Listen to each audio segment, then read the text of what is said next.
Greetings, traveler. A quick disclaimer before you start to listen. There is an issue with the audio in the first 15 minutes on my end, and it is very crackly, and it is, to be honest, not pleasant to listen to, so if you want, you can skip ahead for about 15 minutes, and if not, I'm sorry for the audio, and it is fixed after about 13-15 minutes into the show, and the rest of the audio should be fine. My apologies, and enjoy listening.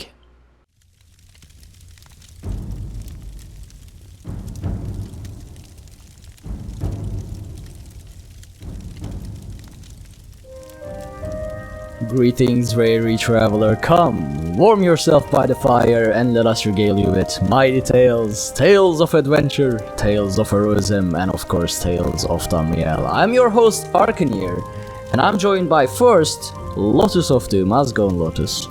I'm pretty good. I'm not quite toasted, but I'm good. Alright. We are also joined by a very special guest, which marks this episode as a very hyper episode, HyperPixie Gaming. How's it going, Pixie? It's going great. So, first time on Tales of Tamriel, how are you feeling? Really nervous, but like way more excited than nervous. So I'm doing really, really good. So, on a scale of 1 to 10, how nervous? I'm pushing a 10. Alright. On a scale of 1 to 10, how hyper? About a 13. Okay, see, that's good. At least you're more in that than the nervous category. These were the questions act through me when I first guessed on Tales, so I just thought, okay, let's throw them at Pixie. These were not in the notes, by the way, Yep. so I'm No. warning. I mean, I did warn you about the notes that we really don't look at the notes. On that note, I should open the notes. Whoops. So, like, Pixie was asking, how do you guys prepare for the show and whatnot? And we're like, do we prepare? I mean, Yeah. It's usually, Feverish typing before the show starts is usually my thing, as like we're listening to the intro music and as like it shows who's typing and it's just filling in my thing while that's going. That's usually my approach. We could get a longer intro music or loop it around for 15 minutes and... Oh, that's true. That's very true. Alright, so, to get on with the show, first up, chat room. For anyone who's joining us live, thank you all so very much. I will probably be missing the chat, but Lotus of Doom, as always, will be there, keeping you company. I'll be hovering. And we'll be reading your comments on the show as well. That said, quick behind-the-scenes update. I'm experimenting right now with the live show, so, as usual, just a last-minute decision to push my camera feed into Discord, which used to cause me problems, but thankfully this Russia server we've been recording from on Discord will be able to handle it. I do not know why connecting North America and Turkey in a server in Russia works better than anywhere else, but it does. I'm not gonna question the ways of the server gods, and I will accept their judgment. So, here we are. Alright, well, I'm nervous as well, now that I'm realizing. Nice, good. Okay, so, I'm gonna jump into the news, because we have actually a proper filled show today with Tales. I mean, I don't have much Tales myself, because of the European mega servers, but I'm sure Lotus Those will be Tales. Yeah, Pixie has some Tales, and we have the Loremaster's archives to go into. So this will be a lore-y episode, and it's been a while since we did that. Alright, so quite a while, actually. Quite a while, yeah. The last one, what did we do last time? In terms of lore? One of Promethean's readings. I mean, The best lore episode I've ever been a part of on this was when you and I tried to figure out which dragons. That's still one of my favorite things, was when you and I spent like 2 hours with chat, because it was exceedingly full, trying to decipher which dragons they would use, and we struck out on everything until they brought back Naflurga, whatever his name is, with the gift boxes. So I still count that as a win. It counts. Yeah. Well, I have something to say there. So Nafalar apparently is the same, it's theorized to be the same dragon as Nafalargus or whatever his name is. Mm-hmm. So it may be the same, is likely the same dragon. Oh wait, I thought they already were the same, because I can't remember their weird names. So it's not exactly that's literally the same any name dragon. then. It's not quite Dwemer level, but it's still bad. Yeah. There's two dragons with like very similar names, and their names have very similar meanings, and we like translate it from the whole dragon language, and they're pretty sure, because of what these dragons are known to do in the lore, that they're the same dragon. Oh, okay. I was already assuming they were the same, because I'm like, yeah, I can't tell their names apart. They both start with an N, we're good. Yeah, that's good enough to just mix two dragons. And you would think I've been doing a show about this, but hey. Yeah. I do appreciate that chat happens already too. chiming in with the Altmer jokes, though. What? So Oh, you no. can catch up on that afterwards. I suddenly feel like I might not be welcome if they're anti-Altmer jokes. If they're on the Altmer side, then I think I might be good. Well, I was going to say, more so the fact that embracing being an Altmer is one thing. Oh, Ark does not do that. right. But he has been dubbed the king of the Altmer. Correct. On the time he missed, so Yep. and he kind of earned it. Heroically You've been riding in on the his show guar. 5 minutes, Pixie. 5 minutes. Already firing shots. Yep. I knew help you'd it. I'll fit be right good. in. Oh man. This is going to be... I'm sure One I'll day- get some at me later. One day I will find an ally on the show. One day, I believe. You know who should Hey, I I bring? agree with you. Guars are weird, so you have me there. At That's least there's true. that. Yeah, that's right. You're least not there's pro that. guar. Yeah. Well, actually, so we talked about Pixie on the show before in one of our networking on Nern episodes, and the highlight was her chat, her community is the first time I felt welcomed as a preacher of how evil Guars are. Because they agreed. I was preaching the good word and warning people against the Guar once again. And her chat, for the first time in any community I've ever been in terms of Elder Scrolls, agreed. And they were like, yes, you're right. And I was like, yes! Finally! So... Unacceptable. That's why he came back. It was all because of that. And, yeah. But... which faction and which race are you playing, Pixie? Let the chat know. Right now, only because Bretons are meta right now for casters, and only because I don't have any race in the Alliance, I am Daggerfall Covenant with a Breton Necromancer healer. Okay. But reluctantly.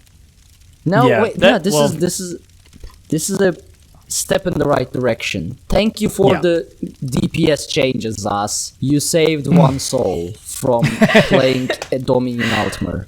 This Yeah. I works. still have my Dominion Altmer, but she's a DPS now, and that's my old Templar that was my old main. So Okay. But Yeah. to be See, a I healer, know. you have to be a Breton now. Is that the meta? pretty Nice It much. changes. certainly helps. Whoever the Yeah. combat lead is at the moment, I can't remember the name. I just like have this part in that character's backstory in my head that she's like an an Aldmeri spy, and that's why she's over there. So that's just how I reconcile the two. So. But why See, is there you she go. spying on Daggerfall if she's a Breton? Ultimate she was Dominion washed her born brain. over in the. She loves Queen Iran. That's just her parents like moved there before she was born, and that's just where she is or where she's Ultimate from. Dominion probably kidnapped her when she was small and then brainwashed her into being a Dominion spy. That's what it is. That's what it is. No one loves Queen Iran by default. There's definitely some trickery going on there. My heart. My heart. Yeah. I'm sorry, but I mean, you got into this knowing us, so Yeah. you can't blame. And me. I've No, I totally expected this. How many shows have I been doing the Eldmeri Dominion storyline at this point as well? I mean, I've been submerged in that culture way more than I'm comfortable with, even going on the thing. I was like, well, I'll just be as evil and malicious as I can while doing this story. And she keeps succeeding, and I'm killing people that are like, oh, we could probably save them. I was like, that's fine, boil them in oil. It's whatever. And there's just always more of them. They're everywhere. I mean, I tried doing Aldmir Dominion storyline. I got through the Starter Island, not Volkelgard, but Starter Island. Canarthi's once. Roost? I think so, yeah. Yeah. And then in Volkelgard, you immediately run into this super arrogant city guards about the quest. And then you run into Iron, and everything got suddenly very Altmery. And I was like, I have to do this because it's content, and I want to complete it, but I was so conflicted. I never returned. It's 5 years into this game, and I still haven't done the Dominion storyline, and I don't think I ever will. I'm on the last zone. I'm almost there. I'm in Reaper's March. I haven't started Reaper's March, but I'm there. You do kill the Altmeri ones, just saying. Yeah, I was gonna say I've managed to take out a decent amount of them, so I mean it's not all bad. And like I mentioned last show, to be fair, their storyline, although I'm not a huge fan of it, I find it kind of bland or whatever. It is the most coherent storyline. It is. It has more direction than any other storyline. It feels like every zone relates to each other, whereas, I mean. So you're saying it's the best? Good I'm sorry. God, no. Like, we don't even meet Yoren Skald King until 2/3 of the way through the entire Ebonheart Pact. And we're like, oh, cool, there's our leader finally. I mean, well, why would you meet him? You just, like, someone scoops you out of the sea. Why would you meet the leader of the pact right I suppose away? that's true. Yeah, that is actually interesting to think about. They fish us out of the water. They're like, oh, by the way, here's the queen.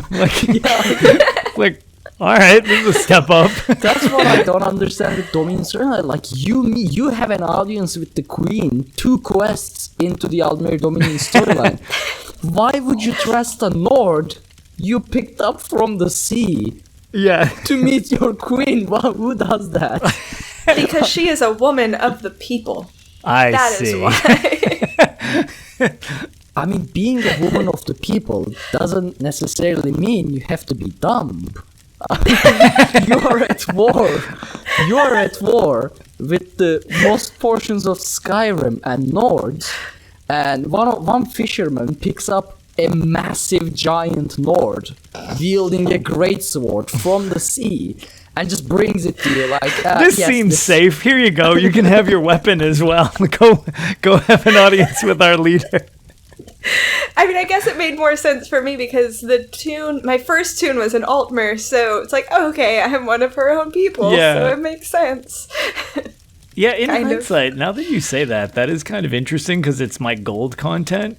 So it's really them fishing me out of the water and being like, yeah, so, okay, this will probably work out, followed by, oh, by the way, your brother's dead and most of your generals died suspiciously around this Nord who we fished out of the ocean.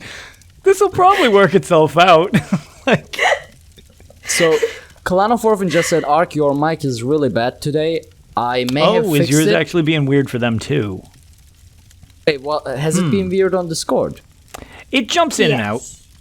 Well, you gotta let me know when it does that, because I mean, is it fixed now? Yeah, you sound fixed fine now. now again. Okay. Yeah, it jumps. So- It's been jumping in and out, so it's like. But at the same time, like I'm curious because sometimes it'll jump in and out, and then other times, like chat won't even notice. So I'm like, okay, well they'll usually Well, if you clue it in notice better it, do than I let me will. know, because I think Okay. my voice meter is confusing the drivers again, because whenever Is I that what it's- reset it, it gets better. Okay. Yeah. All right, yeah, I'll keep it in. I'll message you if it starts being weird on my end again, because now you sound normal. Like again. All right. Yeah, this is Yeah. probably voice meter just can't figure out which driver to use and ends up getting confused. Oh man, I hope the first parts are salvageable. Now I'm Well, if you've got your own recording though, wouldn't it? Would voice meter screw up your Audacity recording as well? yes, because I channel it through voice meter too. Oh, okay, gotcha. Yeah. Gotcha. I mean, I could, I guess, not do that, but it's kind of a bit late for that. Yeah, hindsight being 2020. I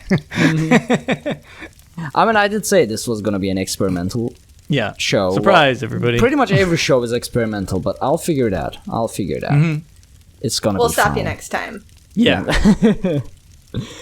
Yeah, I just assumed your Audacity recording would be picking it up normally, so I now I am aware of that. Yeah. Actually, can I do that? I'm thinking about something real quick. It's a little trick for Planning the the future. show on the show. Yeah. Well, alright. Hopefully it'll be fine from now on. And if my microphone turns out unusable, we'll just have to bring Pixie for another episode. It's fine. Yeah, exactly. I'm cool with that. Yep, you'll just be stuck being a permanent co-host. That's how I ended up Hey, here. don't reveal Like, hey, you wanna our be a strategy. guest? Yeah, want to be a guest? Surprise! Now you're on the show. This is Okay. how you real people live. Yep.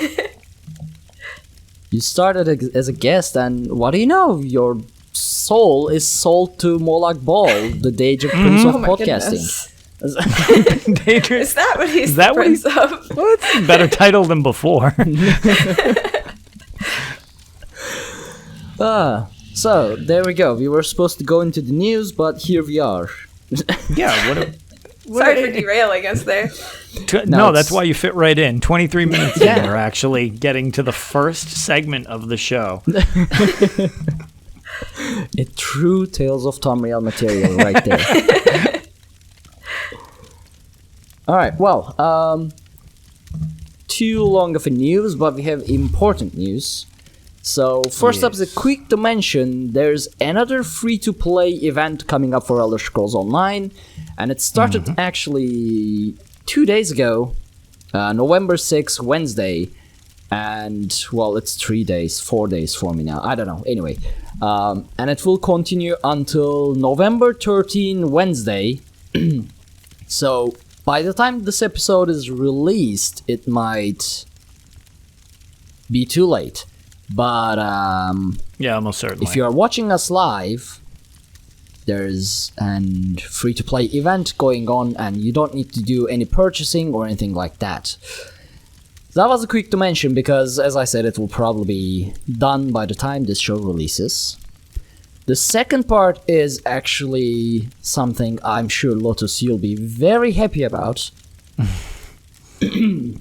And it's the Twitch drops are actually now available on console, and my voice is giving out. So, Lotus, you want to talk about it a little bit? It's all true. They are on console.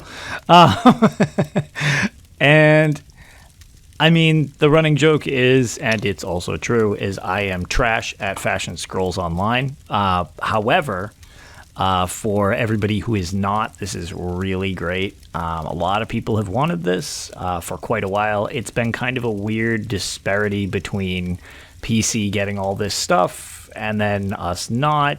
And I assume, I mean, they also mentioned that it might not be available immediately upon us getting the patch on console.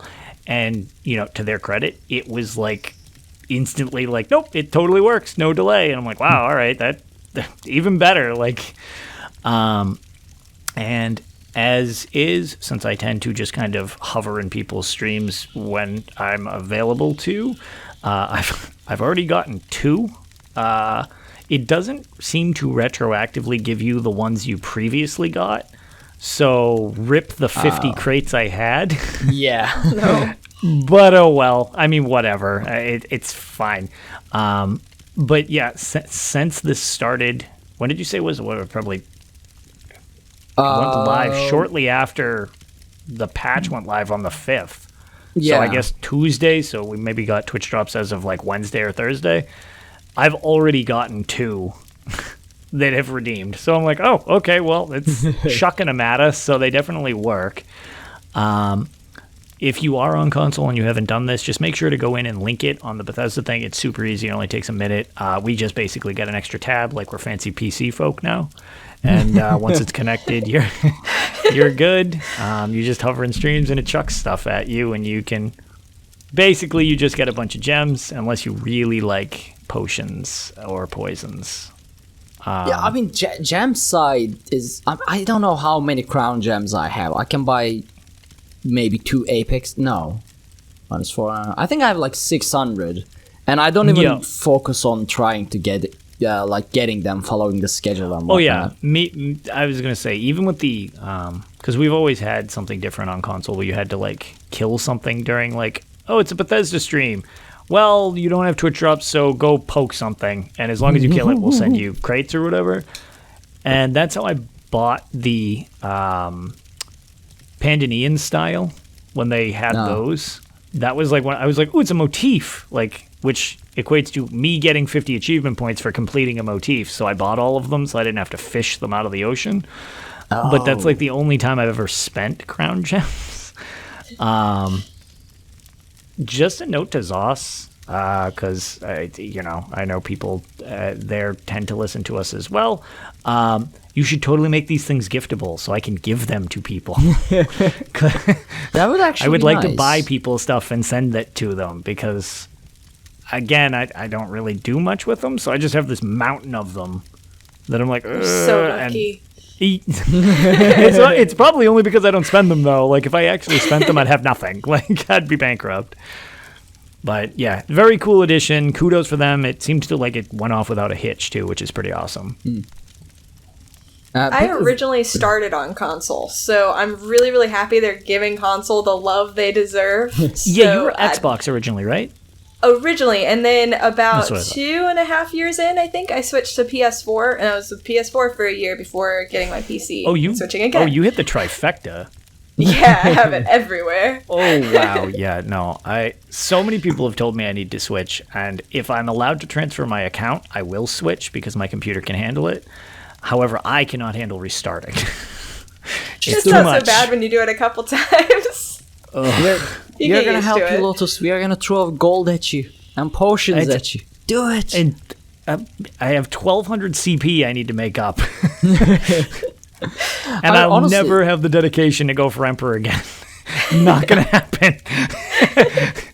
Even if you started on PC, we would never play together anyway, because you only play a tank, I only play a tank. Yeah, that would be... What do we do? To be fair, though, yeah, I mean, to any of my friends or people who check out my tragedy stream, sometimes when we haven't done it for a while, just since we've lost the kind of interest in doing the... I didn't like how it became very, very elitist, that it was like, okay, 3 DPS kind of turned into the way to do a lot of things, which that was originally kind of a joke that we used to do with some others, and then it was kind of like zone chat people would just like objectively ditch healers for 3rd DPS. I was like, okay, this kind of picked up a crappy side effect that I wasn't really accounting for. But one of our streams, somebody donated to Extra Life to make us do a challenge where we had to do our challenge with 3 tanks and 1 DPS instead. Oh my gosh. And we got the speedrun no death hard mode vet Dire Frost Keep in 1 try. So nice. Okay. Yeah. Okay. It was apparently abysmal to watch as we just pulled his aggro back and forth across the room and was shield bashing him while our friend Delta, who, when he hears this, he was so angry the whole time because he's like, I do more damage than all 3 of you combined, and it's driving me insane. Like, you're all worthless. I mean, that makes sense, though. with the whole like 3 DPS, 1 tank, no healer thing, every time I hear people doing that as a healer main, a little piece of me dies. Yep. It hurts bad. Yep. A lot of my friends who have recently picked up the game are like, cool, I'm going to be a healer. Is like, sure, okay, you can hang out too. And they're like, what? It's fine. I just tell people, like, look, I'm healing. We're doing this. Yes. Period. Well, I mean, you can heal and also do other stuff. The way I don't just tank. Like, I try to juggle as much junk as I can at the same time. It's just, I feel that it's hard unless you're a DPS to just do one thing. Whereas if we're support, like as support players, it's like, okay, well, we kind of need to DPS, and also I kind of need to heal you.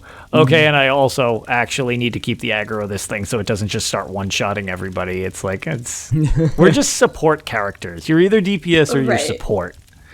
Right. I mean, in my defense for doing no healer runs and liking doing no healer runs is, we used to run with this healer, Kimundi, shout out to Kimundi.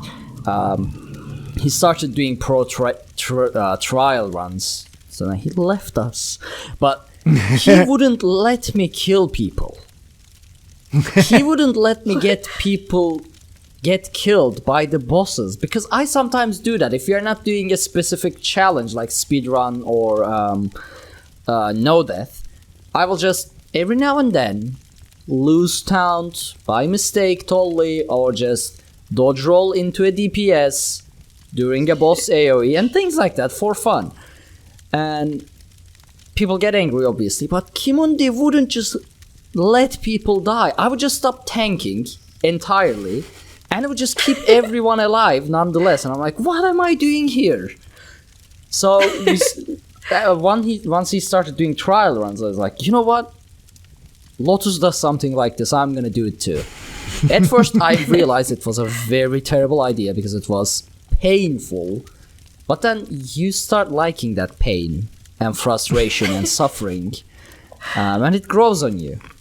Except Moonhunter Keep. That is the one dungeon I don't think I'll ever be able to complete without a healer. That's impossible. That for dungeon's me. rough. Yeah. The bleed damage, the constant bleed. I don't know how you get through that without a healer. Did you do it without a healer, Lotus? So we did it on launch night blind without a healer. And Goodness one me. of the best comments, because it was actually when I first kind of started talking to Jibs and Cash from the Lore Seekers, and I believe it was Cash who was in chat who made the comment, which we still joke about, was, I'm not even sure what you're doing at this point, because you're just chaining everything into a glob and people are hitting you with AoEs. And I was like, and that's how I play ESO. I tried doing that as well, but resource management, that's where I suck. I can't.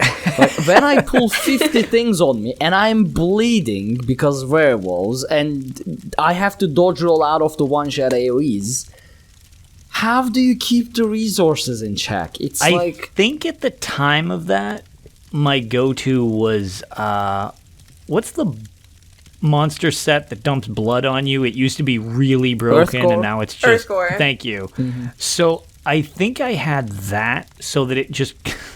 It would heal me through all the bleeds because I would just proc it on myself constantly. Mm-hmm. So I would vigor myself, and since my health was constantly getting screwed up because of the bleeds, I think that's what it was. So it would just dump the heals on you, and it's like the pretty aggressive heal over time back when it was really aggressive. And I think that's what it was. It's just my health bar would ping pong back and forth, back and forth, back and forth. So I would just stay up like that is, I think, how we did that at the time. I mean, I'm still running Earthcore. I used to run Earthcore when it was more broken as well, but my problem is I can keep my health up, but then I run out of stamina and it's just instantly death because I can't block. That's why you need healer orbs. Yeah, well, again, yes, having a healer just makes life simple. Like that. It's like running 3 DPS 1 tank dungeons is like going into a martial arts whatever training place and just tying your hands behind your back and I'm gonna fight. Well, that's the thing. And then they punch you.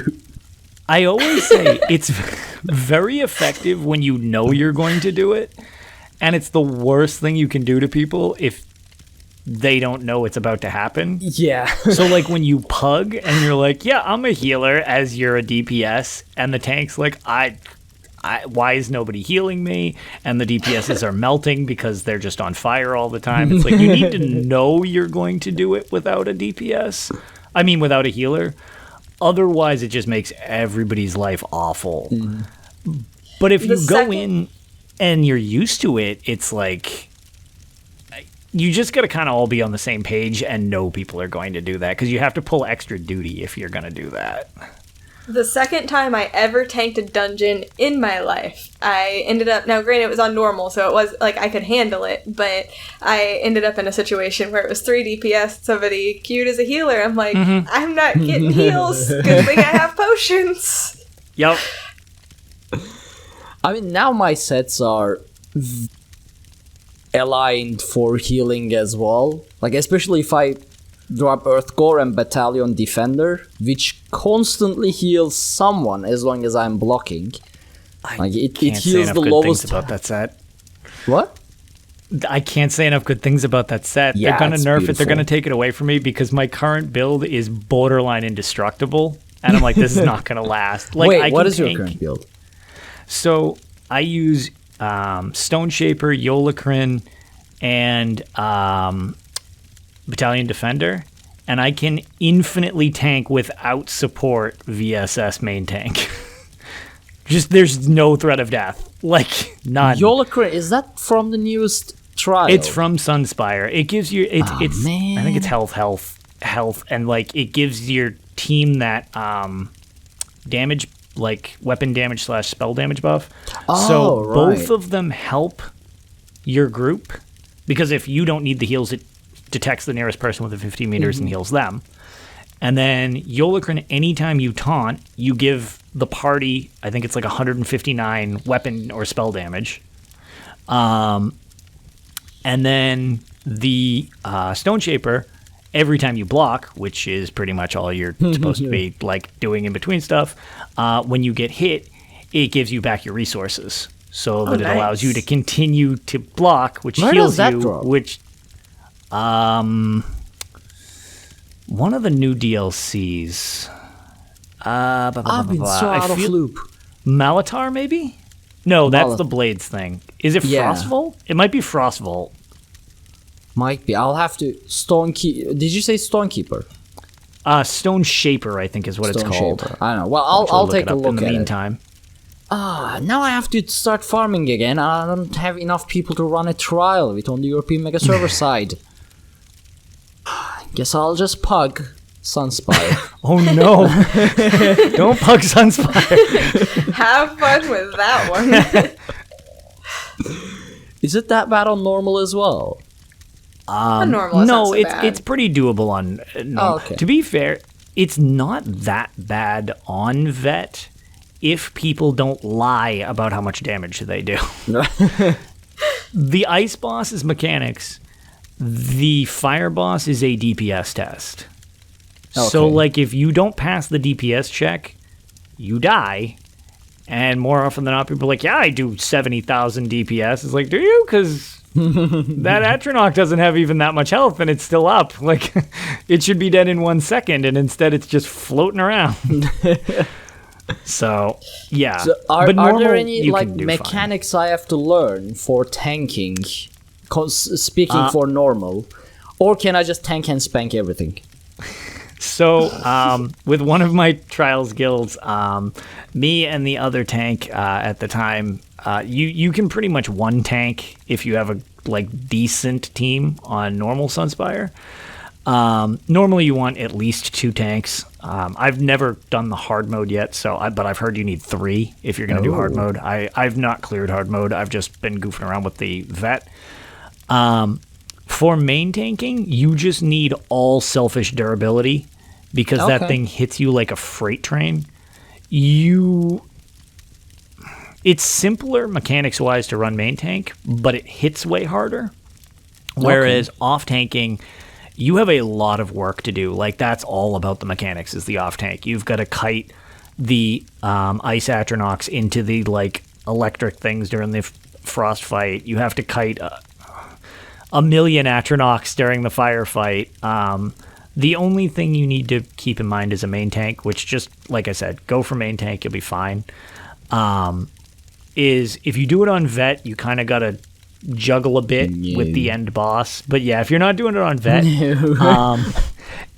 how close are you to max CP? And I am max CP. You are max CP? All right, you can. So we did this in one of our normal runs. So it's just normal. This is completely not doable on vet or anything. Even if you slow burn it, it probably won't work. But you know the meditate skill from the Sijic order line? You kind of like stop attacking, your guy just hovers, and you just get resources back at a slow rate. I did that after aggroing the boss, and I just sat there and I could heal faster than he could kill me on normal. But granted, that's just normal. So you'll be fine on normal. It's the harder difficulties. Like those dragons are rough. I mean, I can do selfish. So yeah, if you do selfish, you'll be fine. Plague Doctor, Warrior Poet, and you have like 56k health. It's they're not going to hit you that hard. I was main tank healer the time I cleared that on vet, and I noticed that Locastus just really ate through the tank's health, like bad. The breaths, when they breathe on you, it just ruins people, especially when you're not expecting it. Like when I first went in there on vet, the other thing is don't be too close or too far from them. You kind of get the gauge as you fight the... okay, apparently we're going VS or Sunspire Mechanics 101 here. Yeah, I don't know how this devolved into this. So you don't want to be too close to him because you'll screw up his model and he'll kind of push you. So you'll stumble and you can't do anything for like a half a second. First time I went in there on vet, I didn't know that. They're like, yeah, just don't be too close. I was like, okay. So I got up where I thought it. I stumbled. He breathed on me and just melted me instantly. I was like, wow, I feel like a huge chump for somebody who's supposedly known for being durable. I just got melted. Okay, so I can pug it on normal. To be fair, yeah, as long as I'm if you can get like a dungeon team worth of people you know, and then just pug the rest of the people, you'll be fine. All right. I mean, if the European mega servers get it together, things go wrong all the time. I'll get to it on my Tales. So yeah, that was consoles got Twitch drops. However, you might relate that. Wow, that's where that started. Oh, man. Yay, consoles! Yep. So the other piece of news is the Crown Store Showcase for November 2019. I'm actually not planning to go through the entire thing, but if there's something specific you really like and want to mention, do mention it. The one thing I want to mention is this month's ESO Plus free statuette is not a Daedric Prince, but instead Moon's Blessed main statue, the main of the Khajiit folk, which got me thinking, what will they keep on giving once they ran out of Daedric Princes and now we are getting Khajiits? What's next? We did not run out of Daedric Princes. We are missing the best Daedric Prince. Also, before I get into that, so it's brought up in chat while I totally wasn't Googling the answer to. Stonekeeper is absolutely from Frostvault. Okay. That's grindable. It's a bit painful, but... Yep. But we have not done Hermaeus Mora, so that would make me sub to the game again. You want my $15 Zoss? Give me a Hermaeus Mora statue. Yeah, why don't we have... I guess it looks too weird-ish for a statuette. I don't know. So, you might never get Hermaeus Mora. I believe I was talking to... I talk about this a lot on Twitter with people. I think it might have been the Elder Memes who brought up the fact that... they could just totally rip off the one from Elder Scrolls 4 Oblivion, where he's just a potato with eyes and claws sticking out. That's fine. Just give me that one. That's good enough. Because he's got a statue in there. Just take that one. It's great. He looks like a lump of Play-Doh with like a crab jammed in it. That's good enough. I will accept it, and I will sub for the month, and I will get that statue, and I will be happy. Well, keep hoping. I don't know. Maybe fingers maybe crossed. we'll get it eventually. One day. Or maybe you will get a full-fledged statue for it, like Shiagora's statue, her scene statue. You know, you never know. Oh my god, if this is secretly like when we go back to Skyrim next year, because more and more going back to Skyrim next year, it's gotta happen. and the Solstheim expansion was all about my buddy Hermaeus Mora. Maybe he's gonna be the big influence. I don't know. You can high tentacle Lyris or something. I don't know. They can do whatever, but but yeah, I mean, honestly though, if we get a Skyrim-related chapter, and it turns out to be Solstheim with Dunmers or whatever in it, I will be angry. I will be pissed. I'll be upset. Oh no. Dunmers got their chapter, okay? They got Morrowind. They got Wardenfell. that's true. So it's time for us Nords, the best, the neglected, definitely not paid attention for several years in the franchise, to get their chapter. This is not selfish, this is just balance. Yeah, well, and Lyris is ready for it. She's the only And one unaddressed. The Nords had Solstheim first. They actually let the Dunmer live there whenever the Red Mountain erupted. Right. So even if they go to Solstheim, this might... I'm foggy on the timeline, but this might still be whenever the Nords are there. So you might be safe either way. The Red Mountain Actually, hasn't yeah, I think erupted to be fair, I think you are. Unless I'm missing something, yeah, they would still be there because the Red Year hasn't happened yet. But is Solstheim before the Dunmer is fully ash stormy and whatever as well? I think it's more icy. Yeah, I think the ash is actually coming from the remnants of the Red Mountain that's still kind of doing its hissy fit. Yeah, because like Morrowind doesn't totally look like butts yet. Like it was still somewhat green. So I think Solstheim is more just icy and not a barren wasteland like it was in Skyrim. I'd love to see more of the Skull if we go back to Solstheim. Oh, yes. Yeah, there's that too. Mm-hmm. Okay, now I'm okay with Solstheim or Solstheim. There we go. Whatever, I don't know how to pronounce it. Yeah, I say it differently. Skullstheim's fine. That's great. 5 out of 5. Skyrim Island. Yes, Skyrim Island. Skyrim Island, Skyrim 2, the Skyriming. But definitely, like, next chapter has to be Skyrim, because if we got Saisahan, so we gotta get Lyris as well. Yep. And then lead them Tharn. together to whatever they do, Tharn. and enjoy the Skyrim chapter. That's gotta happen. Yeah, I'd be okay with that. How do we Me get to that again? What? I don't know. Also Because include Hermos Markarth, Mara, since we're right, just in yes. that region. Obviously, that's the obvious connection there. Yeah, there it is.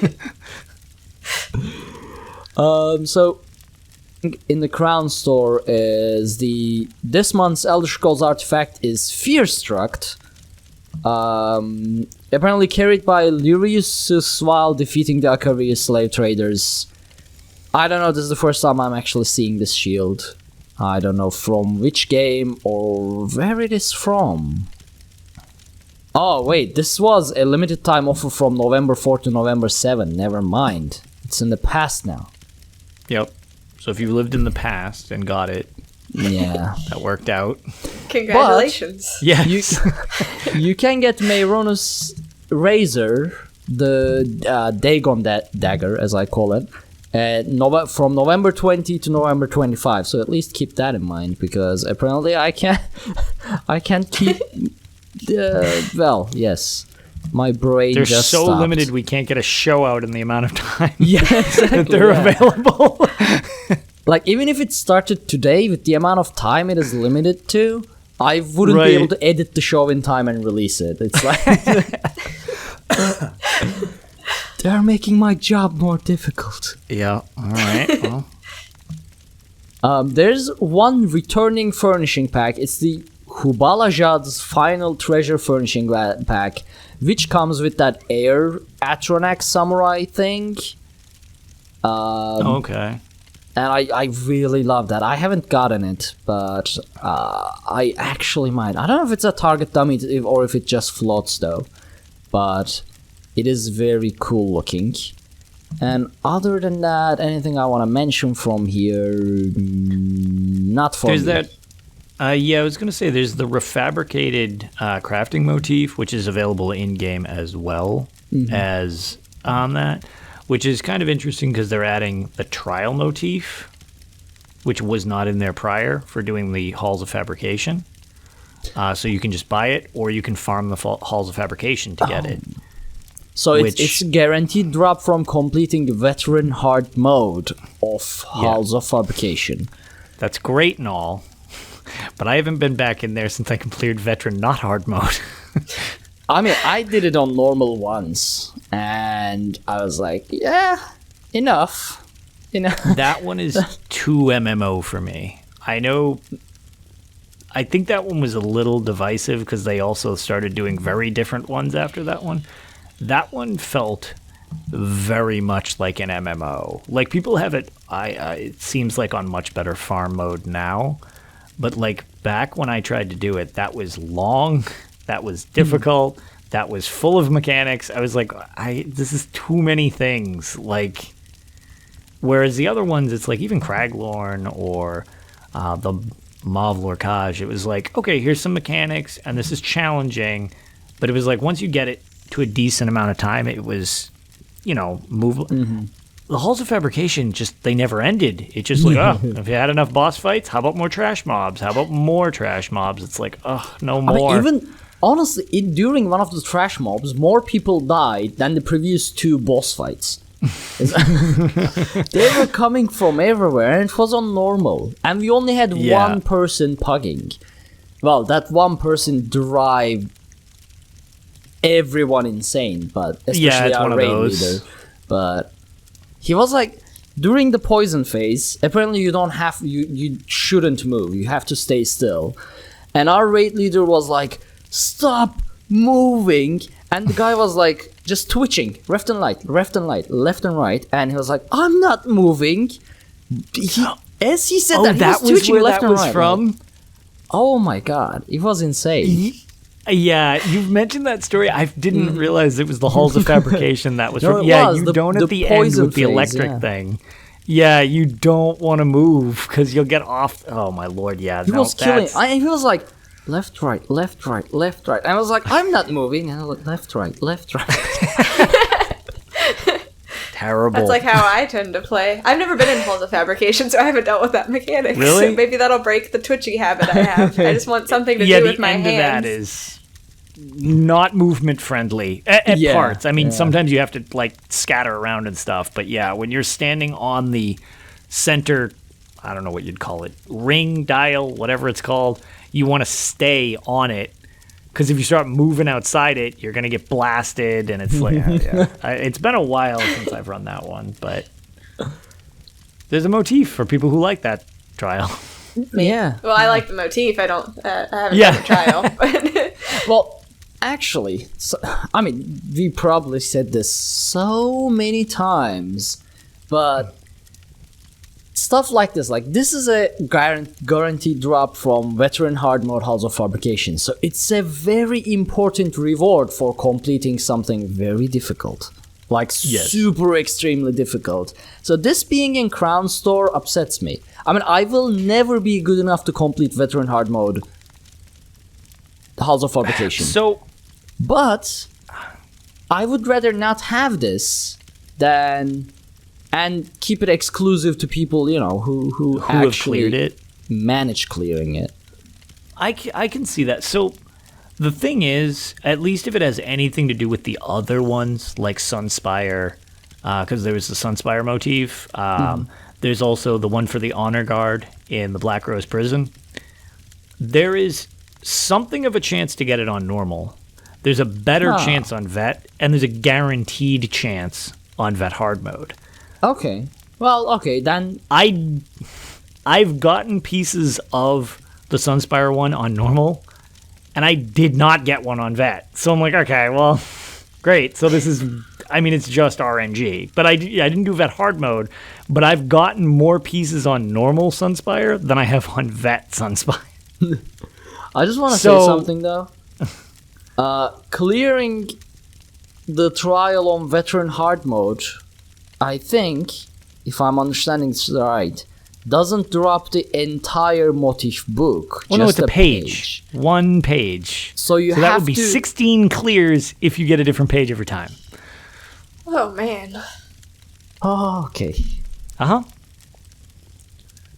Now I understand why you don't do fashion scrolls, Lotus. Fashion scroll sucks. Yeah. It's tough. You know what's really, really a great feature, and I commend Zos for it, even though they got some blowback originally on it, was the fact that you are allowed to gift stuff. So essentially you can sell crowns. Yes. I love that because I got 2 pieces of Sunspire, and I was like, you know what I'm going to do? Here's $500,000. Who wants to sell me the Sunspire motif from the crown store? And then I put those 2 pages up in the store for $50,000 a piece, so it only cost me $400,000 in the end. Nice. Trading. Exactly. It's encouraging community interaction. Yeah. I like that stuff. All right, well, Pixie, do you have anything you want to specifically highlight in the Crown Store showcase? So, kind of. So, I see the New Moon cult garb that they have in there, and it's not the part that I wanted, because it looks like it's a costume. I want the light armor that the New Moon cult wears, and I want that as, like, a motif that I can get. And I would buy that. I really want the light armor from the New Moon cult. It looks really cool. And I want where it from do we see the New Moon cult? Dragonhold. Oh, okay. I haven't done it yet, so I don't know. Yeah. But Gotcha. I for a second feared that you were about to highlight the guar and not the armor on it. So I was like, what is? No. What is coming? No, you know my feelings on guar. No, we're good. It's just the high elves you have to watch me on. That actually reminds me, is the error still in here? There was a typo, because I forget how I got dragged into the thread on Twitter where we were ripping on Dominic Davies. And he had a great response to it, where there was a picture of a guar, and it was called a wolf. Oh. And he was like, I think there's just a little guar in all of us or something. And he didn't want to be the one to tell him, so that's why it was left in the notes. And I was like, all right, I'll let that slide. Like, it was something goofy like that. I was just curious if it was still in there. Dominic, I love Dominic. He's the best. Yeah, he's funny. But it's still fun to just give him a hard time over the articles.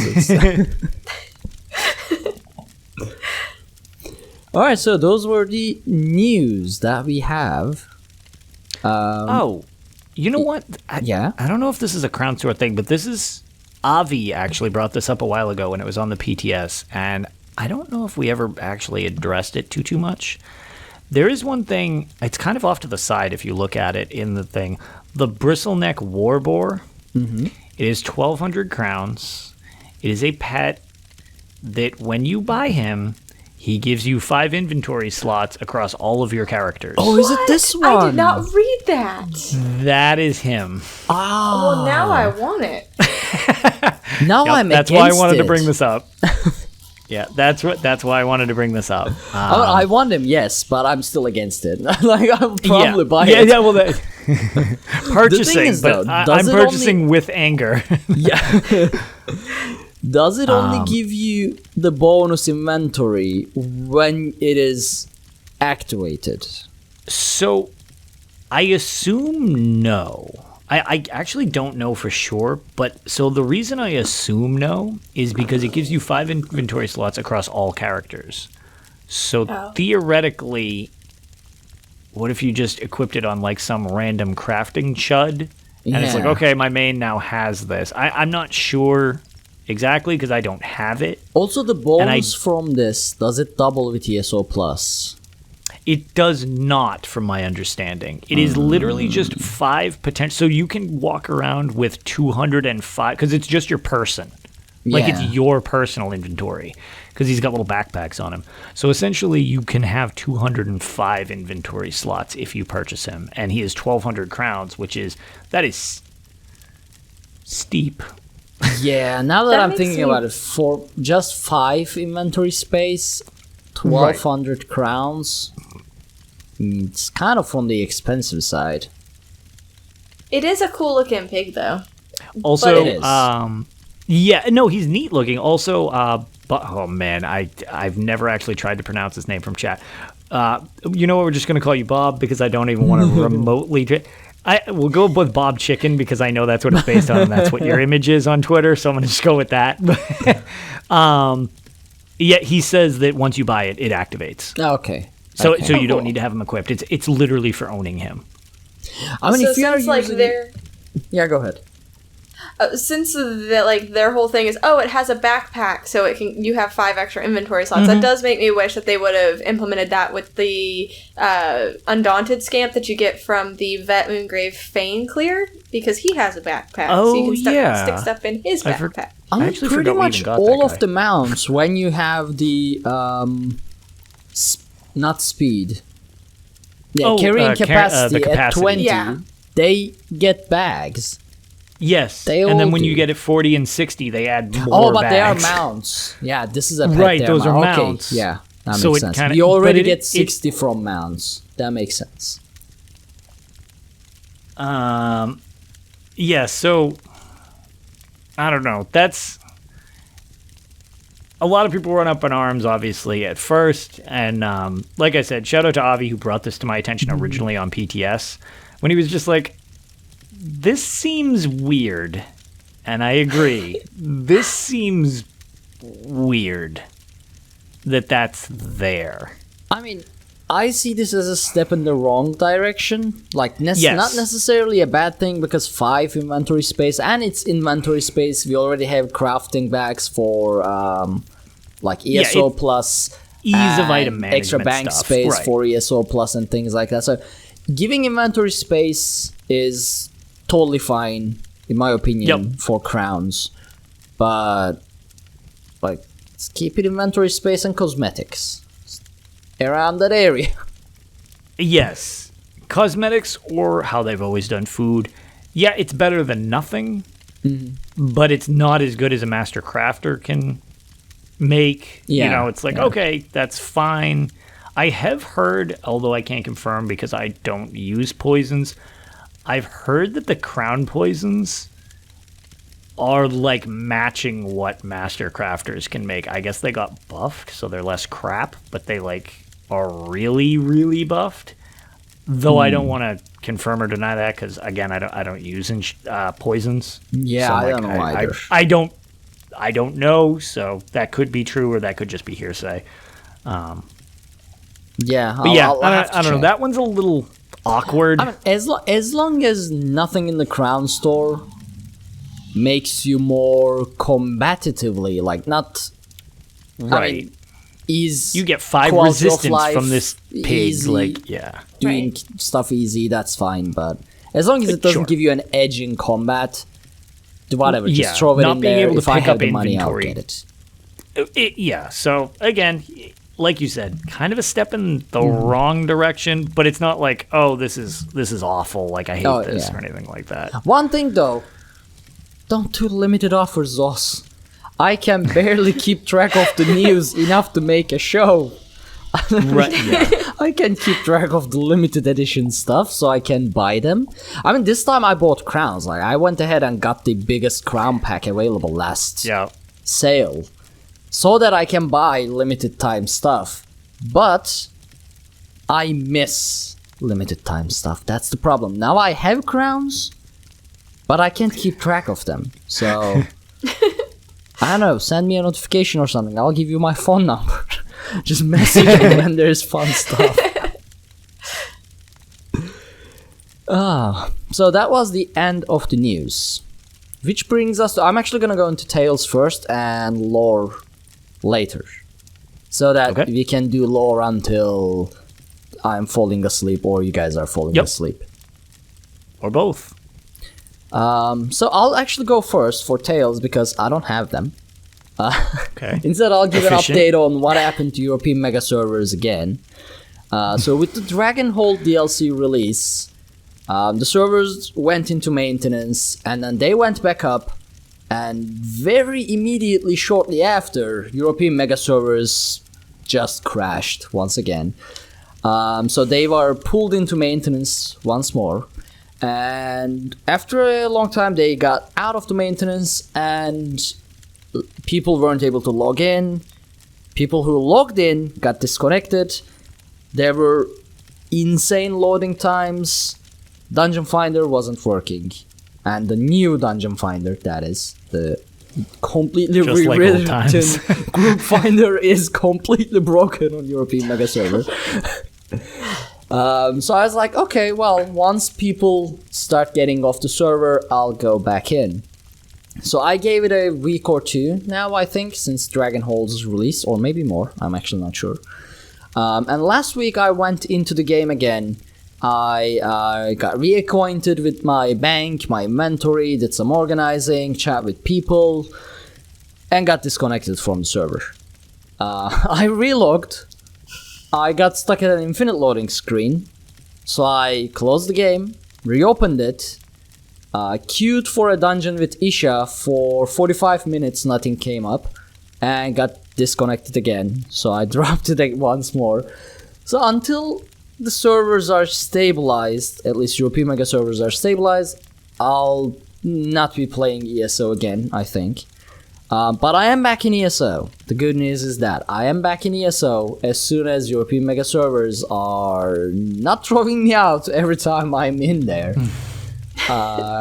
So yeah. So, Pixie, do you want to do your first ever Tales of Tamriel? Yes. Take it away. The last couple days, I haven't really been playing that much because I've been horribly sleep deprived and just been catching up on all that. But Saturday, I had my extra live stream and I did a 10-hour gaming, ESO marathon. And that was so much fun. It was my first ever charity stream, and ended up having like this wheel of just horrible things that people could make me do. It was really more horrible for the rest of the groups who were stuck with me, if I'm being completely honest. Like, one of them that actually didn't get picked by the wheel because the wheel just didn't think that would be fun, I guess, is I had to heal while blindfolded for 2 minutes. Oh, gosh. Incredible. Like, heal with one hand was the wheel's favorite. So, like, I had to figure out how to just use my left hand and not touch my mouse at all. So I figured out, because I was on my Necro healer, and the big AoE heal that they have, the name is, it's like the Undeath one. I don't remember the name. But it's a big AoE heal, and so I would just, like, position myself to where everybody was right in front of me, and then just spam that. That was all I could really do. And then there was no heavy attacks, so I had no resources the entire time. And during all of this, I was running with Jibs and Cash from the Lore Seekers, and we were both doing our extra live streams, and they had to leave mid Moongrave Fane on Vet Run to go put on dresses. And that, like, launched me into a giggle fit. So then you have a giggling healer who's playing with one hand, and then you just aren't going to clear that dungeon. And so it was just a ton of fun. And then I ate a ghost pepper at one point because I hit a donation goal, which was stupid. And don't do that. My boyfriend grows ghost peppers, and he's like, it's just a baby one. It's not going to be that bad. I'll eat one with you to prove it. And it was really, really bad. And so it was like a good 30-minute period where it's like, I don't feel so good right now while I'm still trying to play and, like, not look ridiculous. But it was so much fun. Towards the end of the night, I just got to this point where I was so tired because this also happened mid-time change. So even though it was supposed to be a 9-hour stream from, I think it was 6 p.m. to 3 a.m., the time fell back. And so it went from 1:59 a.m. back to 1. And I remember asking somebody in Discord, I was like, is this the second 1 a.m. or the first 1 a.m.? Because I'm dying. And so at the end, it was just like, let's go kill some dragons. And I think I pretty much just took screenshots of the dragons the whole time. I don't think I contributed to that at all. Killing them with I was kindness. falling asleep. Exactly. They're very photogenic. But that's basically it for the week. Just that one highlight, because I was so tired the rest of the week that I didn't really get much gaming done. I mean, Ghost Pepper on stream, that's something... I'd probably cry there. I was crying. There's a clip of it. There were tears. I was in pain. I'll have to look at it. Oh no! You should. And I'm like, oh man. I'm pretty resistant to heat when it comes to like peppers and whatnot. But from what I've seen on the internet, those ghost peppers, California Reapers, stuff like that, they are for the weird and maniacs. I've had them in things and it's okay, but I would never just eat one. Like, you dilute it in a marinade and that's one thing. It's like, oh, this is a hot marinade. Just like, this seems like something I should consume just raw. That's not something would ever cross my mind. Well, the bad thing was my boyfriend was like, oh, we'll do it at the exact same time. I promise I'll eat it at the same time as you. He watched me put it in my mouth and sat there and said, is it hot? And I'm like, what? Yes! Yes, it's hot! And I just immediately start dying, and then he eats his, and he's like, oh, this isn't so bad, and then he swallowed it, and he's like, oh my god. Kicked in. Yeah, the delay. Oh. Yeah, and so then he comes back with 2 glasses of milk. I was like, this was your idea. I drank his glass of milk, and then people just watched me consume about a half gallon of milk on stream. It was rough. And that delay sounds awful. That delay is what gets me. Like I sometimes see challenge videos of it, and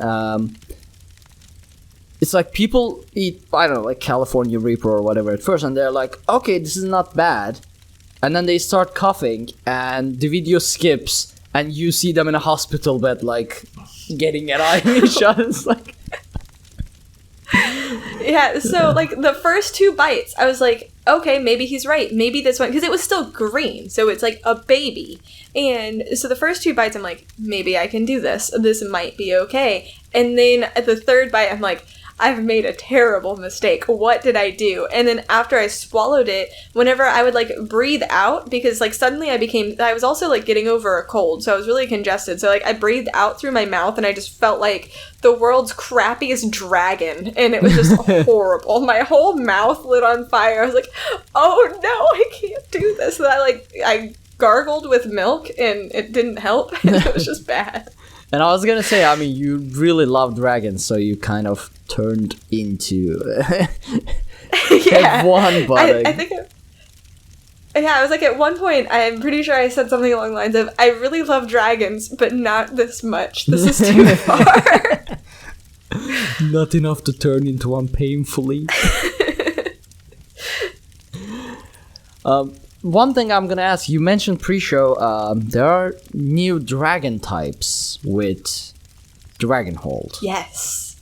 How are they? So are they mechanically different as well, or just they do, instead of fire they do ice, but it's pretty much the same? They actually revamped the dragon mechanics. So even the fire dragons, like whenever a fire dragon comes down and you aggro him, the sky turns completely red. Mm-hmm. And they seem to hurt a whole lot more. Like, it's really hard for me to get in there and, like, not die while fighting a dragon, even if I'm paying attention. The frost dragons in particular, I still haven't figured out where I'm supposed to stand. So for the frost dragons, so the fire dragons and the lightning dragons look similar, only like the lightning dragons are solid black, they look really cool. But the frost dragons look almost like Locestus, the face. Like, Locestus has like a rounded snout, and so it looks like a little mini Locestus, and they have this snowstorm that kicks up around them and will just drain your health. And if you try to stand outside of it, I still get hit by it somehow. Like, I don't understand where I'm supposed to go. I think it's a dot.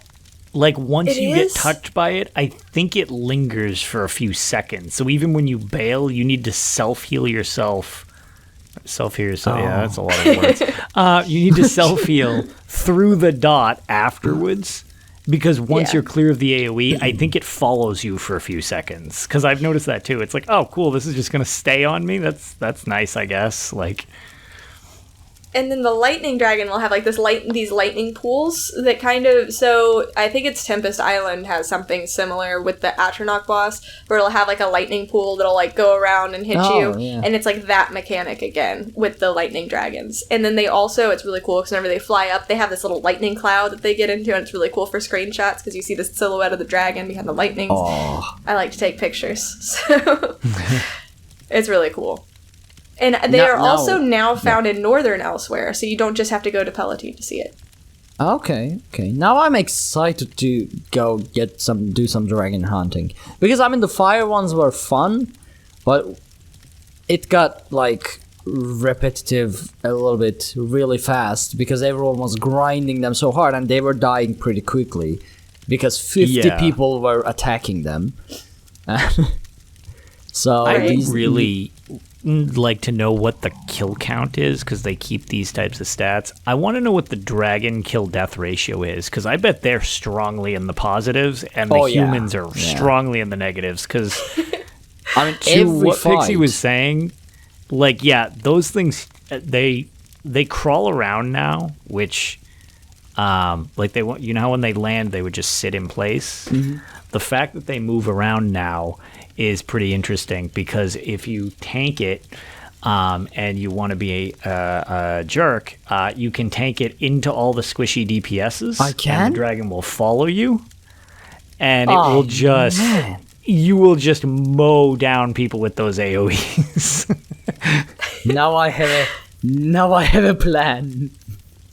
And also, like, so not only do they crawl around, like, during combat, but if you don't aggro them or anything, nobody pokes them, then they'll actually take off and find a new place to hang out. And that they didn't do that before this DLC, to my knowledge. And in Southern elsewhere, they fly a lot farther to find their landing place. So they're, like, you'll see one spawn in the south, and then he'll, like, loop almost the whole area and then find a place to land. So, like, I'll see one in the south, I'll go to the way shrine in the south, and then he'll troll me and go up north.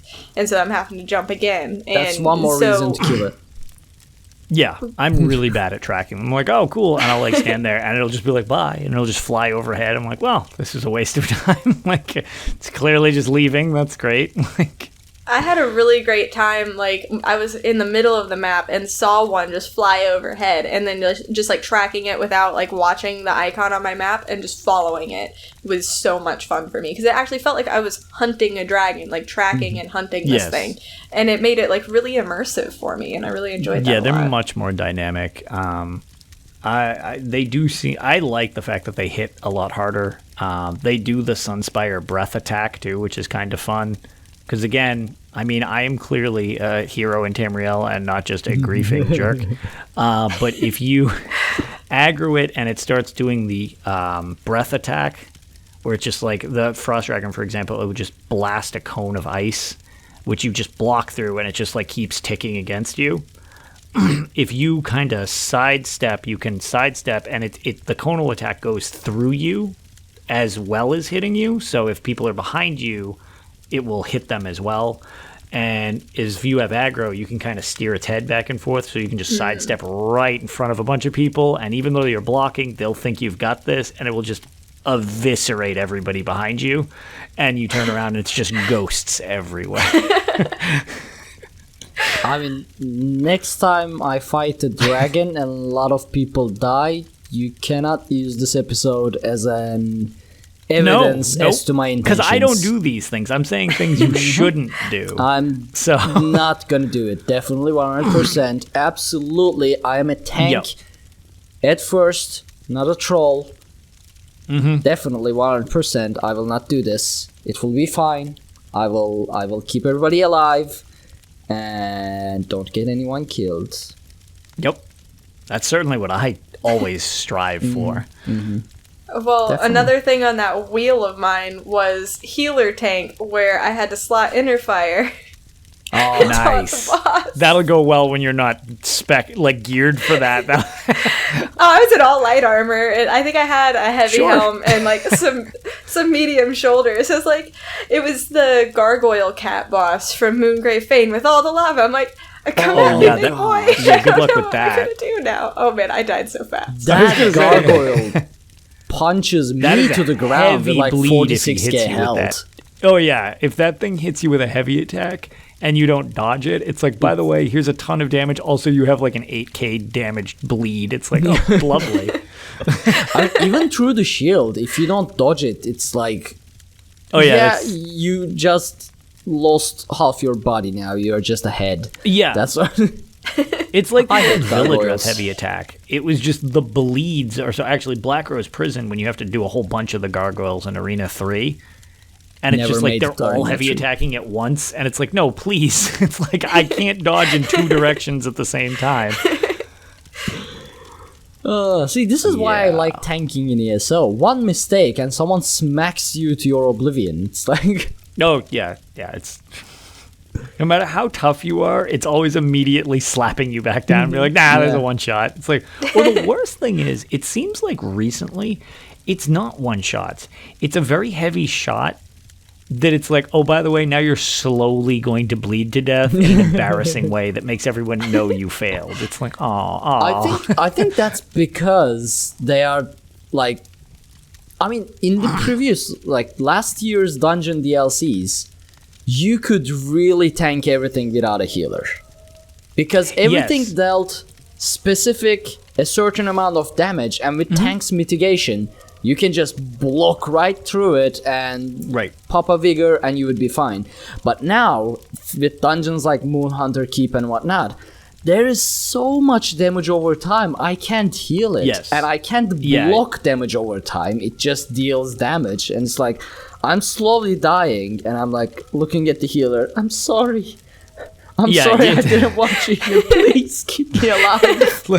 could you just give me 60 or 70 quick purges so that I can stand up? See, Yeah. the bad thing is I accidentally pulled, like, I swear tanks just have to hate me, because I will try, so I have my summons, so on my damage bar, I have Blast Bones and on 3, and then on my heal bar, I have my Spirit Mender, and so I'm trying to summon my Spirit Mender, which does not pull aggro at all, but I'll accidentally throw Blast Bones at the boss, I'm like, oopsie! Surprise, the fight's starting. Yeah. The worst time I ever did that, it was the first time I was actually in Vet Moongrave Fane, again with Jibs and Cash, because apparently I just like to take them into that dungeon. Yeah. And I wanted to get a screenshot of the boss, like, with the dragon behind him, because I thought it would be really cool. Again, I really like to take pictures. And so I got pretty close, and I was not in aggro range. I start taking pictures, and I look over at my Twitch chat, and they're like, you can get a little closer than that. And I was like, alright. I pulled the boss while Cash was reading the mechanics out loud. You hear Cash start to read really, really, really fast, and Jibs has no idea that combat is starting, while the tank is like, Pixie, what are you doing? And I was like, I needed a picture. It is most understandable though. At least you did it by mistake. I mean, I stop in the middle of the fights to take a screenshot, and I'm tanking. I like aggro the boss and just turn off my UI and just start taking screenshots, just hoping the healer would keep me alive throughout this time. Yep. I like Best how we thing all ever. have our stuff though. Like everyone has their like, yeah, everyone hates me because like, Right. So the best thing ever, if you want to take like this, sorry about this Lotus, but it's an add-on thing. So Photographer has something where you can keybind, remove UI, and take screenshot, and it'll even remove like your party members' little arrows and stuff. Oh, really? And quest arrows. oh, Yeah. that would be actually kind of nice. Okay. And so, like, I have it just on my mouse at a button, so, like, I can take screenshots the entire fight, and as long as I'm, like, actually paying attention to what's going on around me, which is hit or miss, Oh, then I that can is keep up with useful. all my heals, because it's just like, okay, hit 8, and then go back to 555, spam my heals, because I just ignored the tank for a minute, and See, that seems like an fine, acceptable add-on. I'll allow that one. That seems good. And I was on console for so long, I can play without add-ons. It's not a big deal. I just like my pictures. Well, as people have joked that playing on console is the real hard mode because nothing works right and everything's miserable. I did my time. I did my time. 3 years in consoles. There's one add-on I can't live without, and it's advanced filters and auto category. Like even auto category, it's fine. I can, but advanced filters, without it, it's no. Oh no! What is advanced filters? So basically, it separates. You know how you now have just like armor, weapon, jewelry, and like consumables. Advanced filters add sub-tabs in those. So when you go into armor, there are tabs for heavy armor, medium armor, light armor, jewelry, shield. When you go into your weapon, it separates as like one-handed, two-handed, bow, destruction, resto. So it's just a lot of and when you mix it with auto category, it separates everything by sets. Under advanced filters, they work together. So you go into your armor and you see like the Heartland set, I forgot the sets, like Ebon Armory, Battalion Defender. It separates everything by sets, and if an item is not set, not a set item, it does like potion, poison, food. So basically everything is neatly separated, and it's beautiful. And poor console folk having to go through that inventory without these. I think it was Bert Firkins who showed me the only add-on that I would get given the option, which is Oblivion UI, which it ditches the Skyrim style UI, and it literally just looks like the paper parchment from Oblivion. And it is the greatest looking thing ever because I don't like the Skyrim UI, and this is a modified Sky. I love that old-timey parchment look. And it was set up like that, and I remember one of his streams was like, "What is that?" He's like, "Dude, it's Elder Scrolls 4.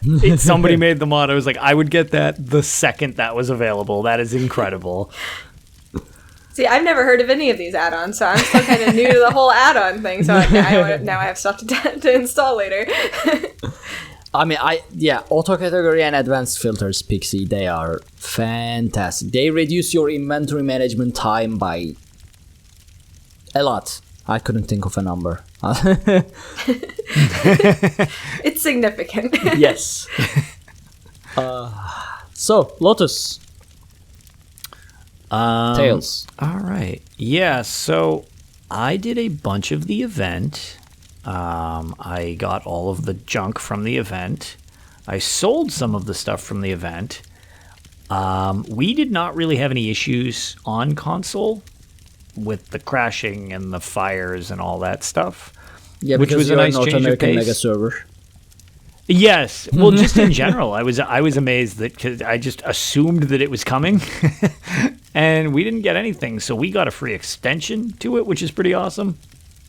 But now that I've got all the achievements, which is really the only reason I collect this stuff.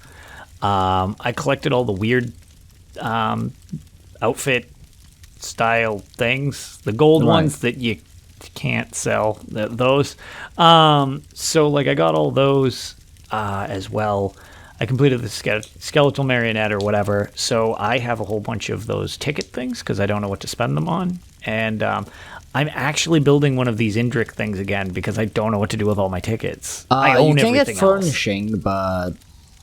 Yeah, but like even with those, there was nothing I was like, oh, I really want this.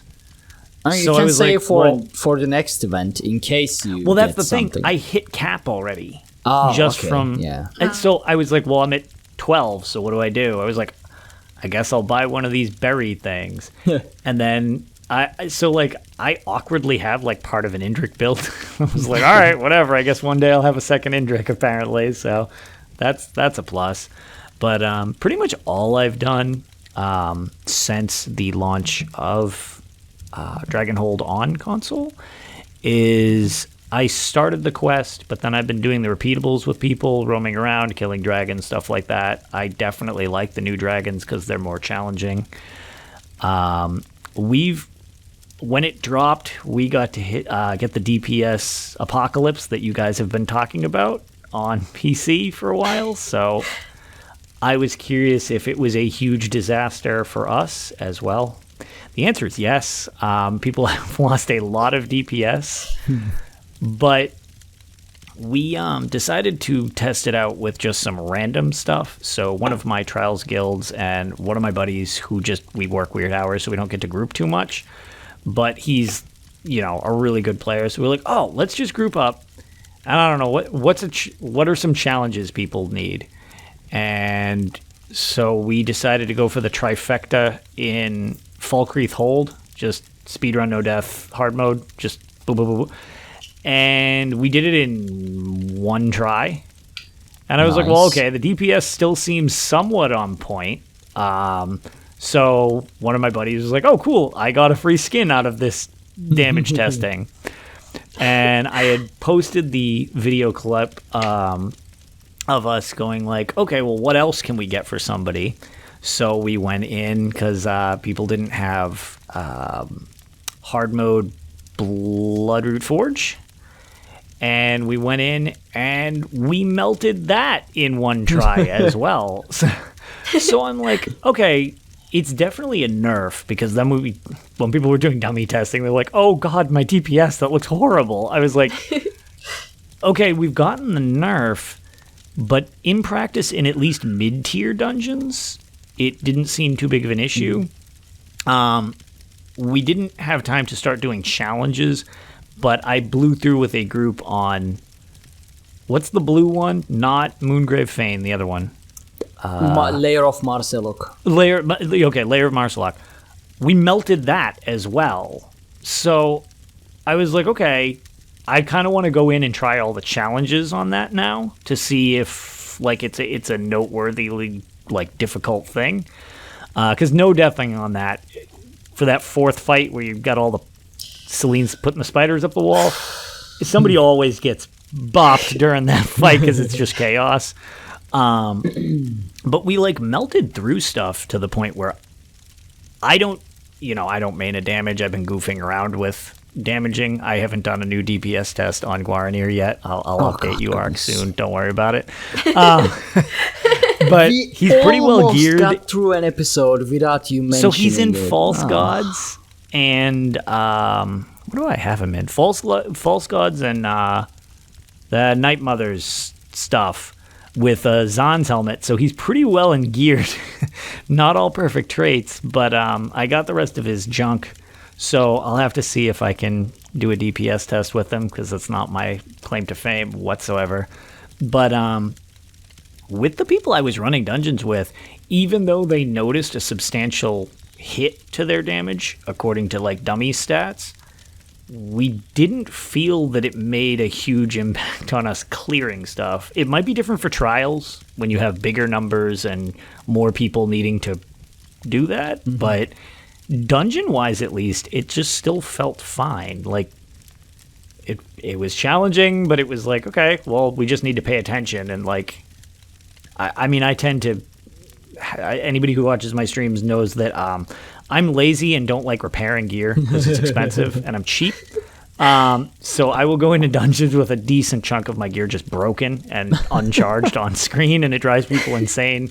The one that I'm most notorious on is I forgot to put my Ebon Armory boots on, and nobody realized until the final boss fight. They were like, man, my health seems really low. I was like, oh, I'm actually only wearing 4 pieces of that. And they're like, what? Why would you take them off? I was like, I have no idea, but they're just not on. So, you don't even get a buff. That's... so, I assume maybe me doing stupid garbage like that won't help, but for the most part, it's definitely it seems like it's taking people some adjusting on resource management from what I was being told from my teammates. But I don't know. It doesn't seem quite so detrimental, even though your numbers are lower. I don't know if they adjusted anything on the back end. That seems unlikely, because what is the point of scaling us back but then scaling the dungeon back? That's the equivalent of just scaling everything forward. Nothing changes if the ratio is the same. I don't know. didn't feel super awful, even though the numbers say yikes on some of the amounts of damage that people have dropped off. Like, I don't know.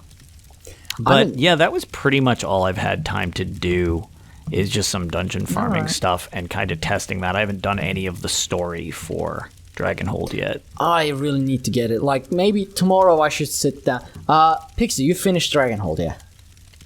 I have not finished it. That's actually what I'm planning to do as soon as the podcast is over. I'm going to stay up pretty late and play more of the story. I think I'm a good bit of the way through. I know enough to know that I absolutely adore the story so far.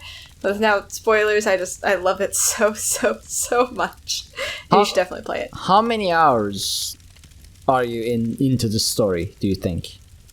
Approximately. I have no idea because I got distracted by dragons. Probably 3, 4?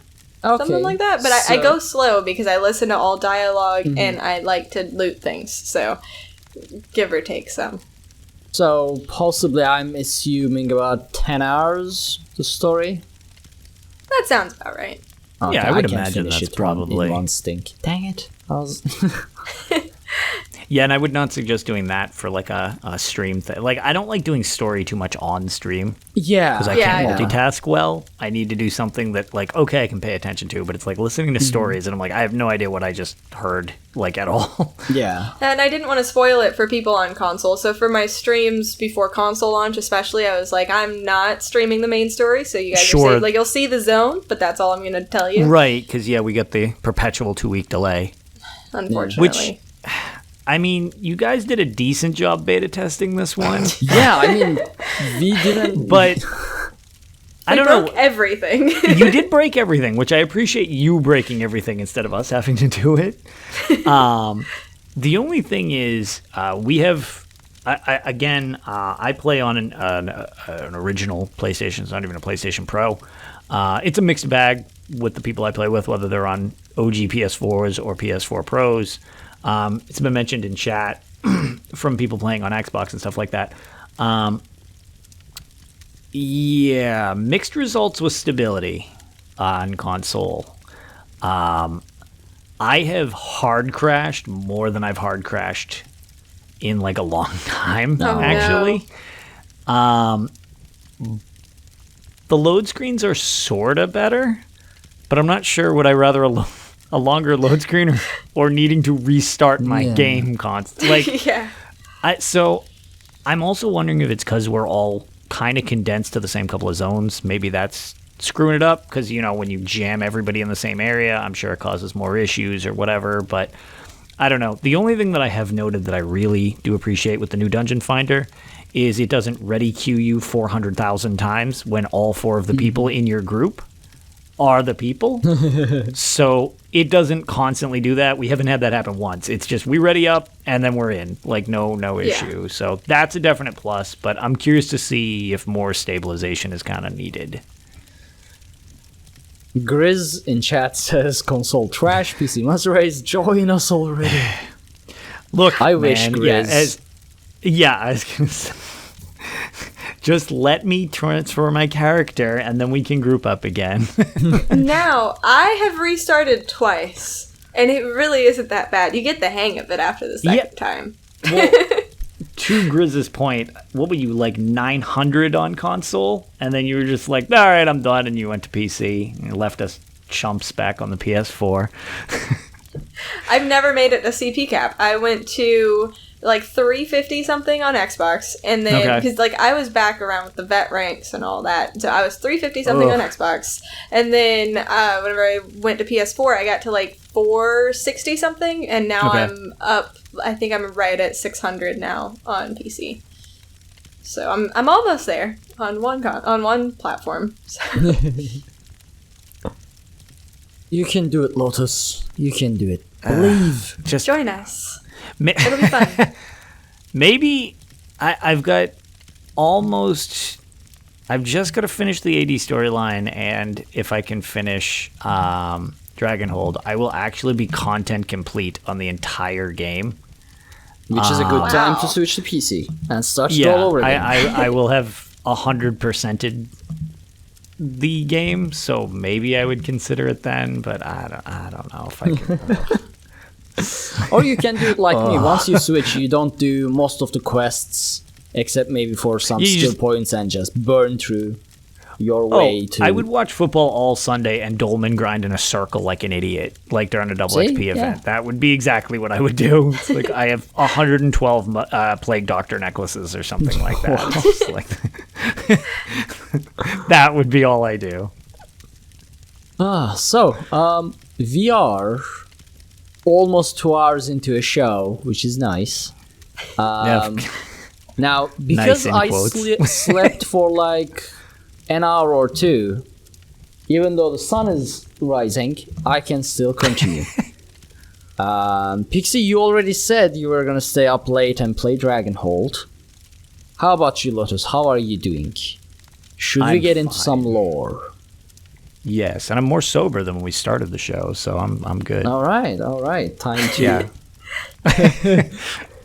Remember, you are gonna wake up at 5 a.m. tomorrow. Yeah, no, we're not going to talk about that until 4:59. No, we just pretend that doesn't happen. That's what I do. I mean, it's still 11 p.m., right? Yeah, I have a powerful I can keep you until 4 a.m. That's good. Yep. Nailed it. So this is a long Loremaster's archive, so I'm not going to read all of them. But I'm thinking we can do a couple questions at least. So I'm going to do the intro part, and Pixie, do you want to read the answers? Do you want to be who the person is? Camellia Calcivius. I'm very bad at reading out loud, but I can do it. All right. So this is the latest Loremaster's archive, and I think this is the first from Lehman Tuttle, the new Loremaster of Elder Scrolls Online. I hope I'm pronouncing his name correctly. I don't know. I always want to say Lemon Turtle. Yeah, I think you're right. I think the unofficial Elder Scrolls podcast pronounces it Lemon Turtle. Yeah, exactly. Because yes, anytime there is not a guest, they have a animated lemon turtle that just consumes where their picture would normally be. So I think it's canon that he is a lemon turtle. Okay. I can. That makes things easier. Okay, so this is the intro part I'm gonna read, and then I'm gonna leave it to Pixie.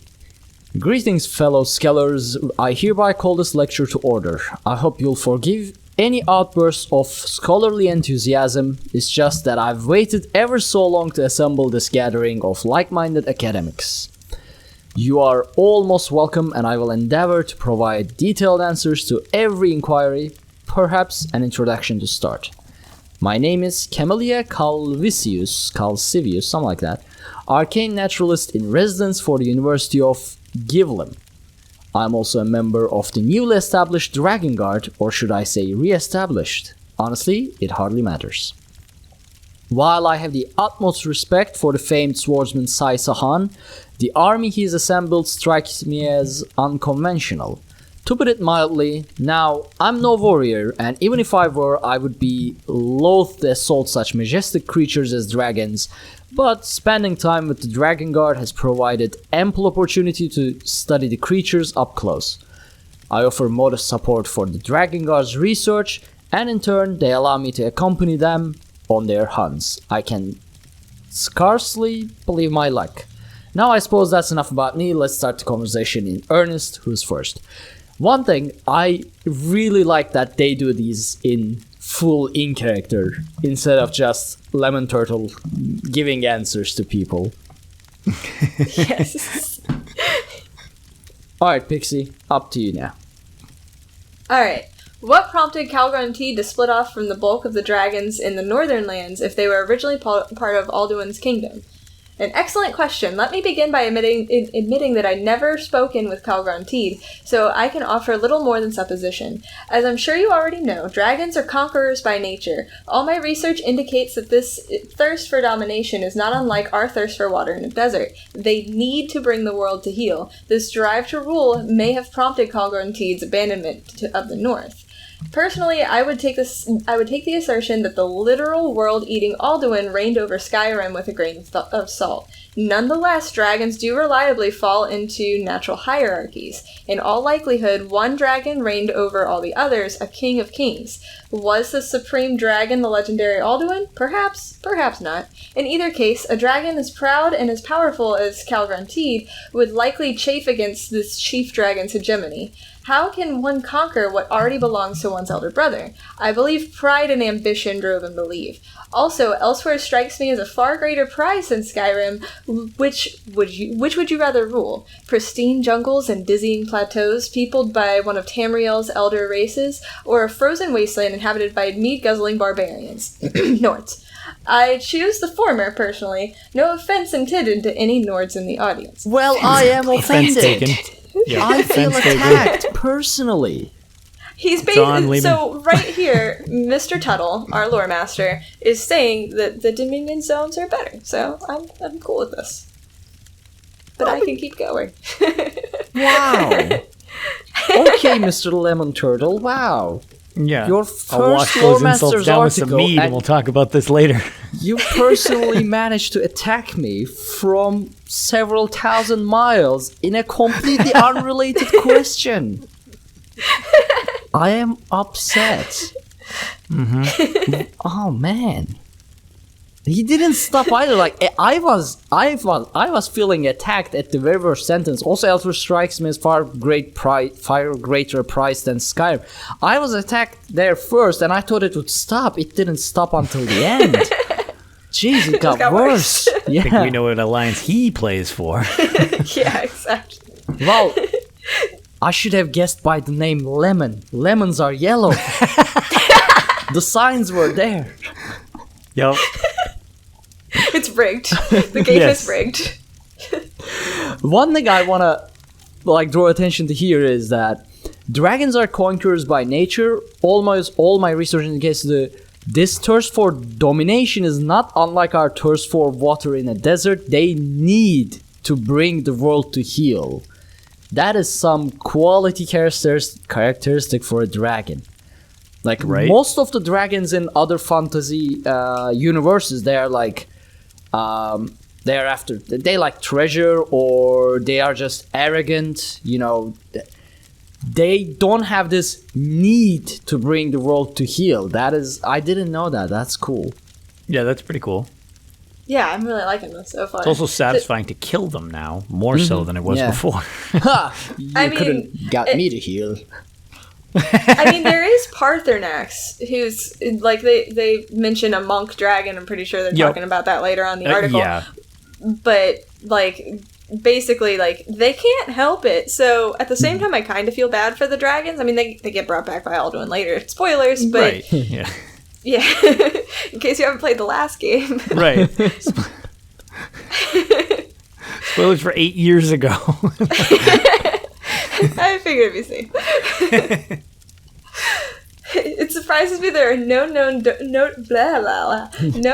notable, that's really hard, draconic constructions, given the might of such beings. Was their civilization truly so simple as to perch on hills and mountains all day, as is told in the stories, or might they have created great constructs, which have been long lost to us? Oh. A simple culture? My word, I hope you never say that when a dragon sails within earshot.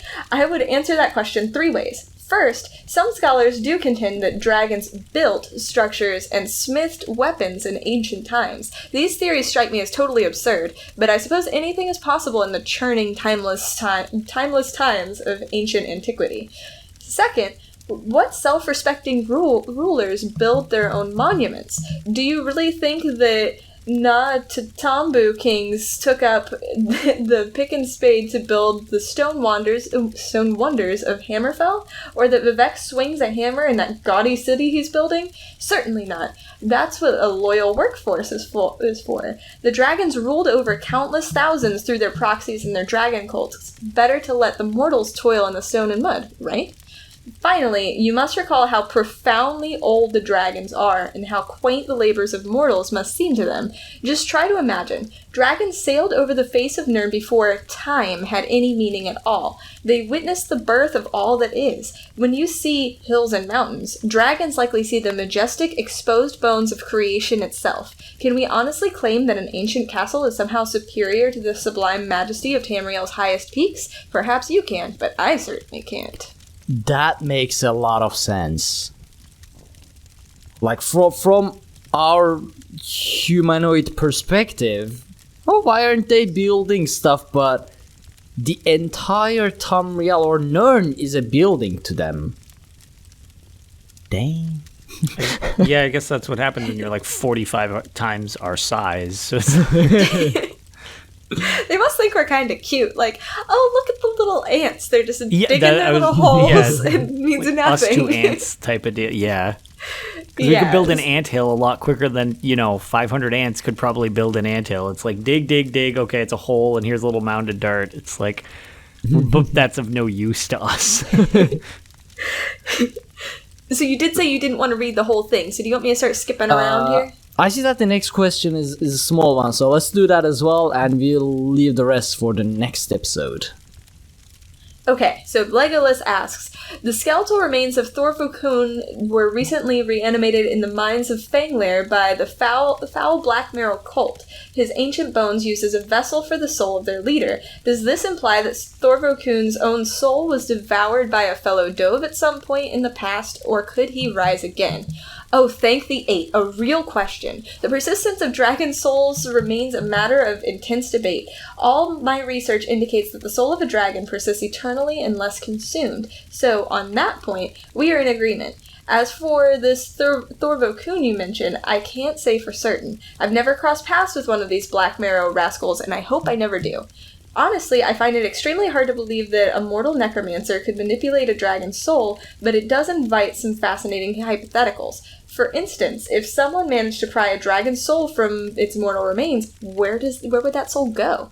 The particulars of soul magic are regrettably outside my area of expertise, but it seems to me that the link between a dragon's soul and its physical remains is far stronger than that of a mortal. Flesh and bone make up a dragon's form, but given their cosmic parentage, can we really compare that flesh and bone to our own? I strongly suspect that a dragon's soul, sheared from its remains, would either dissolve over time like crane poured into the ocean, or return to its point of origin, Akatosh himself. In either case, resurrection, as we understand it, would prove impossible. Reanimation, however, remains a horrifying possibility. In summary, the classical binary of soul and body that we rely upon life on Nirn just might not be broad enough to explain that relationship in dragons. We may need to develop an entirely different vocabulary to articulate it. Oh. That was cool. So basically, people found a plot hole in the whole Fanglair thing. Yep. I mean, if the killed dragon souls are returning to Akatosh, though, we are basically at current ESO. We are basically buffing Akatosh to oblivion. He's like, yeah, we're not helping ourselves in the long run. I don't know. Akatosh is a divine. He's not bad. Yeah, he is, but I was gonna say that the problem is it's very hands-offy with so much of the stuff. Yeah. Like, I don't think it would ever use much. Well, I don't assume Akatosh would use much of that to help us, especially since his son would be the World Eater, who's gonna mess stuff up later on. So, not sure. I mean, how well that is will also all. his son, isn't he? So I guess it. I mean, actually, all would dragons are sort of his. Yeah, sons. they're all like descendants of Akatosh. Right. Actually, now that we Yeah. have dragons, the next chapter being Skyrim, for sure, thus, Yes. we could go up to High Hrothgar and maybe meet Partunax about this dragon issue. So is Parthenax good in the second era, or is he I still think like just- Alduin's buddy? Oh, I'm pretty that's a sure good he's just question. Captain Neutrality most of the time. Like, Actually, I feel like from what you get to see of him, I don't think he was just pro or against before. It was one of those things where it's like, this isn't really my problem. No, and he didn't get went involved for a about it while. for a second, Lotus. Oh, sweet. But it's fine. We My have our favorite. local recordings. Yeah, hopefully. it's the wonders of actually remembering to have Audible, just in case. No, what I was saying was, if the Discord likes me, is I thought it was just he was more hands off while everybody else was being like oppressed by dragons. I thought he was more just complacent as opposed to himself being like, hey, let's dominate everybody and ruin their stuff. I thought even before he was just kind of like, and like was kind of like going a lot. You know what I mean? Like he ends up helping us later on, but I think before it was more like he was just kind of, well, everybody else is doing this, so I'm just here too, rather than I'm going to ruffle any scales or whatever. It's been a long time since I've played it, but I think I remember him saying that he was Alduin's second in command. Yeah. And he might have mentioned So maybe that he felt was bad. more oppressive than I remember. Okay, so yeah, maybe he did do more than I'm remembering. I think he was like Was he? reigned Oh. death and destruction before. Oh, man, he's so mellow. Yeah, I mean, well, He took a chill pill. he does. Yeah. He does say, like the famous quote, "Is it better to born good or to overcome your evil nature by great effort?" So he did have a very evil nature, but through like, I don't know, mental training. Yeah, I was. Oh, no, I All wanna go dragons back have and an play evil that. nature now that we just learned in the Right, yeah, I was article. going to Yeah. say. So Apparently he's it's fighting their nature against to it literally every be. day. Yeah. Yeah. It is actually one of my favorite Interesting. quotes. Like, is it better to be born good or to overcome your evil nature by great effort? And I think second Yeah, that one makes me. deserves more applause. Right. Which is why, It just now I'm like super interested in that because like if you were, I mean, I guess it'll, well, whatever. Like in the same situation of like when there's like, I don't know, we'll go with something super like, well, it should be super cut and dry, but like somebody being like racist or something like that. If you're with a group of people who are super racist and you don't do anything to stand up for it, you're complacently going along with it. So by default, you're kind of like, okay, so you're not excluded from being racist because you're doing nothing about anything. That was always what I guess I was under the impression he was, like, even though, but now I like want to go back and mess around with Skyrim because I was like, oh wait, was he doing way more than I realized? And he was just kind of not. Well. So it's your Yes, it is about that time. I usually at late fall, I'm like, oh look, it's Skyrim time. So now I actually want to like look more into Parthenax because maybe he was way more involved than I realized. Yeah, it's a great I think it's Loremaster corner. as Pixie said, like Alduin and Parthenax, I think were like direct brothers, and Parthenax is like second in command, something like that. Yeah, Like he was. that sounds right. I very remember him being close to pretty high Alduin. ranked. Yeah. Yeah, so maybe he was more of a psycho. I like him. Yeah. It's one of the few times where I did not feel murder was an acceptable solution to the scenario. Yeah. Filthy blades trying to kill my Parthenax. I know, right? So, gonna leave the other questions for later because it's past 7 a.m. and I only Solid. slept 2 hours, so I'm gonna go Well sleep. rested. Anything you guys want to add? To anything we talked about? No, I was going to say that was a pretty solid conversation. I mean, we are at 2 hours mark. This was a fun show. And Yeah. Pixie, thank know, you I had fun. so much for Yes. canceling your own scheduled stream to be here.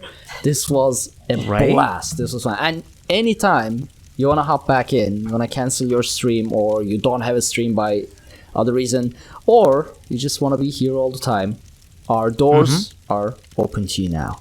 This was great. Well, especially because I'm very proud of how quickly you were able to derail Yes. along with us and have it all spiral back in the end once people's eyes have glazed over as to how did we get where we are.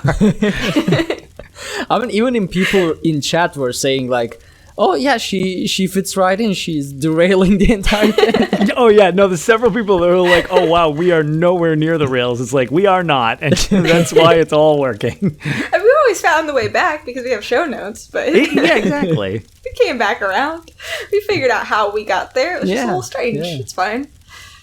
So Pixie, where can people find you? Your like Twitter, Twitch, anything you want to promote at this point?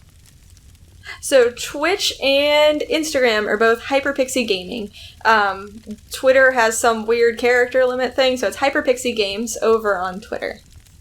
And I stream Thursday, Friday, and Saturdays. Thursdays start at 8:30. Every other day starts at 9, unless I just get like really bored at 8:30.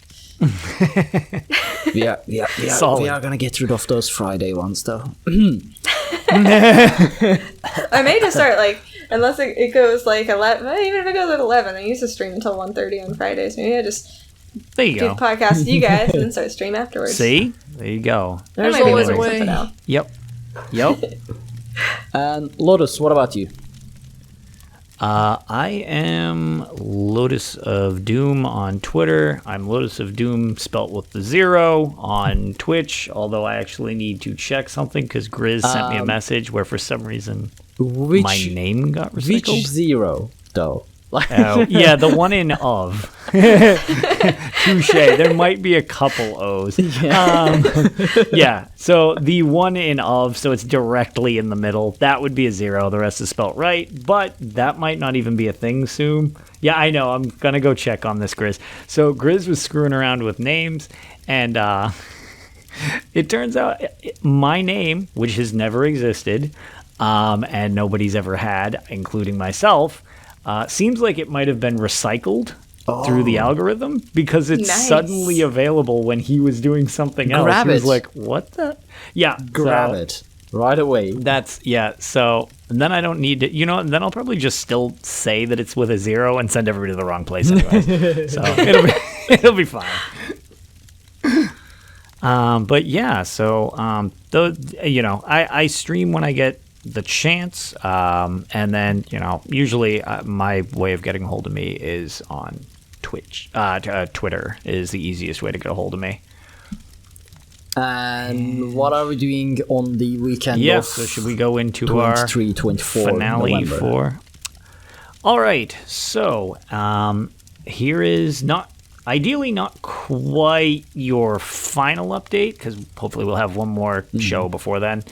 But coming up, we have our Extra Life Marathon. So just to all the people who did it on official game day, HyperPixie, you being one of them, everybody did a fantastic job despite a very awkward start to game day, where I will keep this PG because I try very hard to on this show.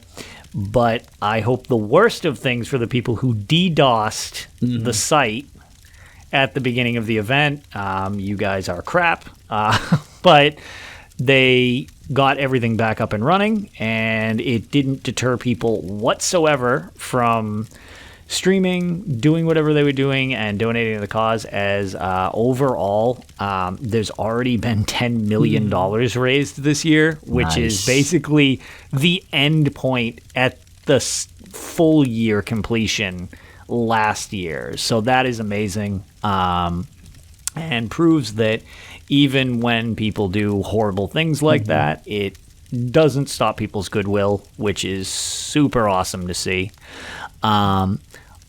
As for us not being able to do it on the actual day, our marathon is coming up, and ours is going to attempt to be a 30-hour marathon instead of the 24-hour marathon. So we will have an official Tales of Tamriel Extra Life Marathon starting at 6 a.m. on November 23rd. It will be starting with me, and I will stream for 20 hours straight. And at that point, Ark will pick up where I will assumedly fall asleep on my keyboard. And he will stream for at least 10 more hours. And yeah, we will be, I assume, just largely playing ESO and Elder Scrolls related stuff. If you would like to donate to the cause, that would be awesome. The page is very easy to find. We can post it in the show notes. We'll put some announcements on Twitter if you follow us there. But we fixed the URL, so it's super easy to find if you actually just are listening and don't want to look at the other stuff. It is extra-life/participant/Lotus of Doom. And that is me. You'll see my goofy little Hermaeus Mora symbol. It's tagged, so you'll see Tales of Tamriel in the banner as well. So that's our community page. I am part of a charity team, so I kind of work toward raising money all year round for it.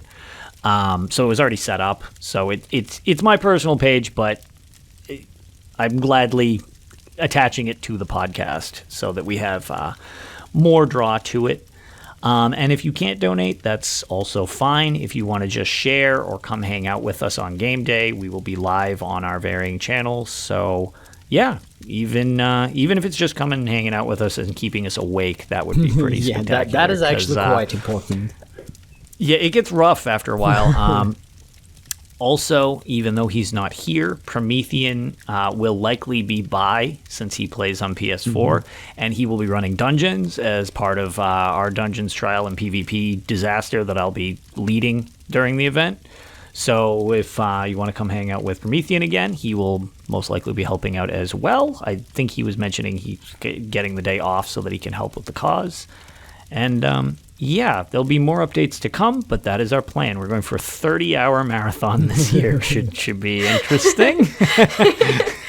No ghost peppers, though, right? No. I will, however, set up challenges.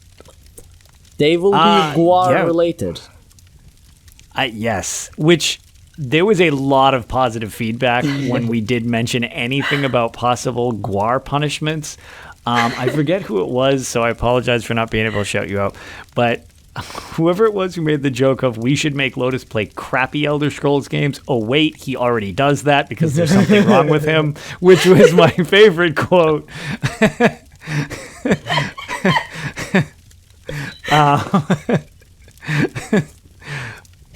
But yeah, so I mean, I'm sure we'll be just on my stream.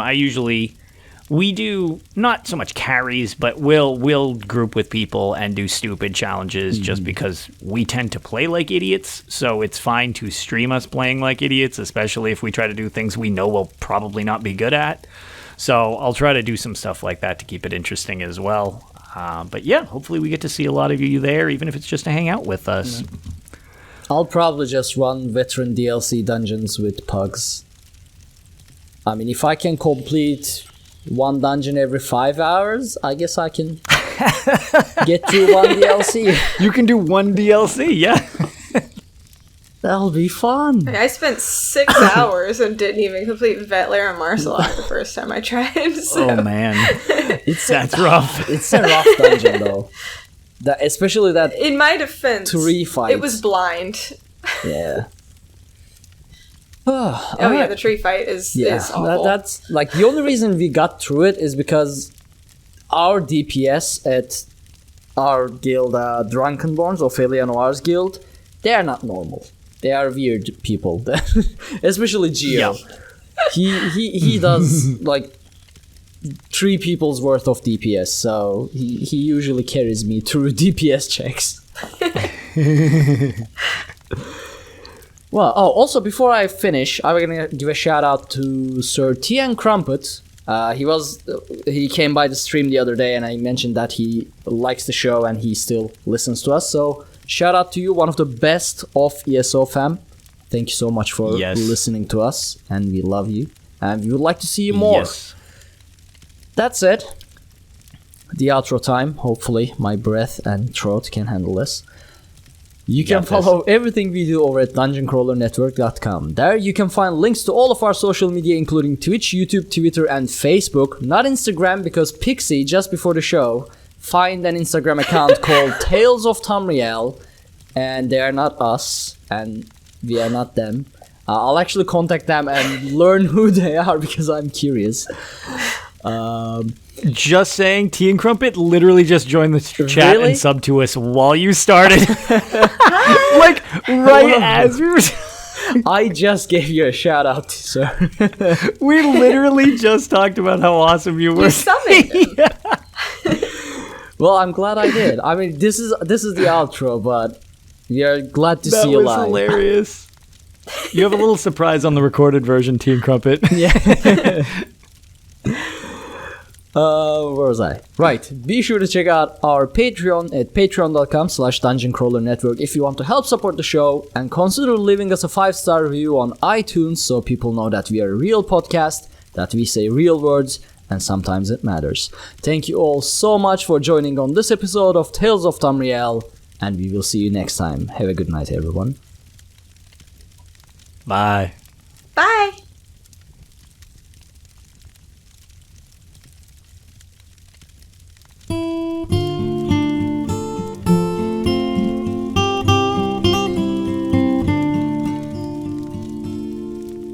When Akatosh slew Lorcan, he ripped his heart right out. He hurled it across Tamriel, and the heart was heard to shout, red diamond, the heart and soul of men. Red diamond, protect us till the end. The laughing heart sprayed blood afar, a gout on Seer it fell, and like a dart shot to its mark down in an alien well. Magic effused the Lorcan blood to crystal red and strong. Then wild elves cut and polished it down to chimel at a ball. Red diamond, the heart and soul of men. Red diamond, protect us till the end. When elves lost Nirn to men, Akatosh gave the stone to Saint Alesh in token of her right to sit the throne. Red diamond, the heart and soul of men. Red diamond, protect us till the end. Red diamond, protect us till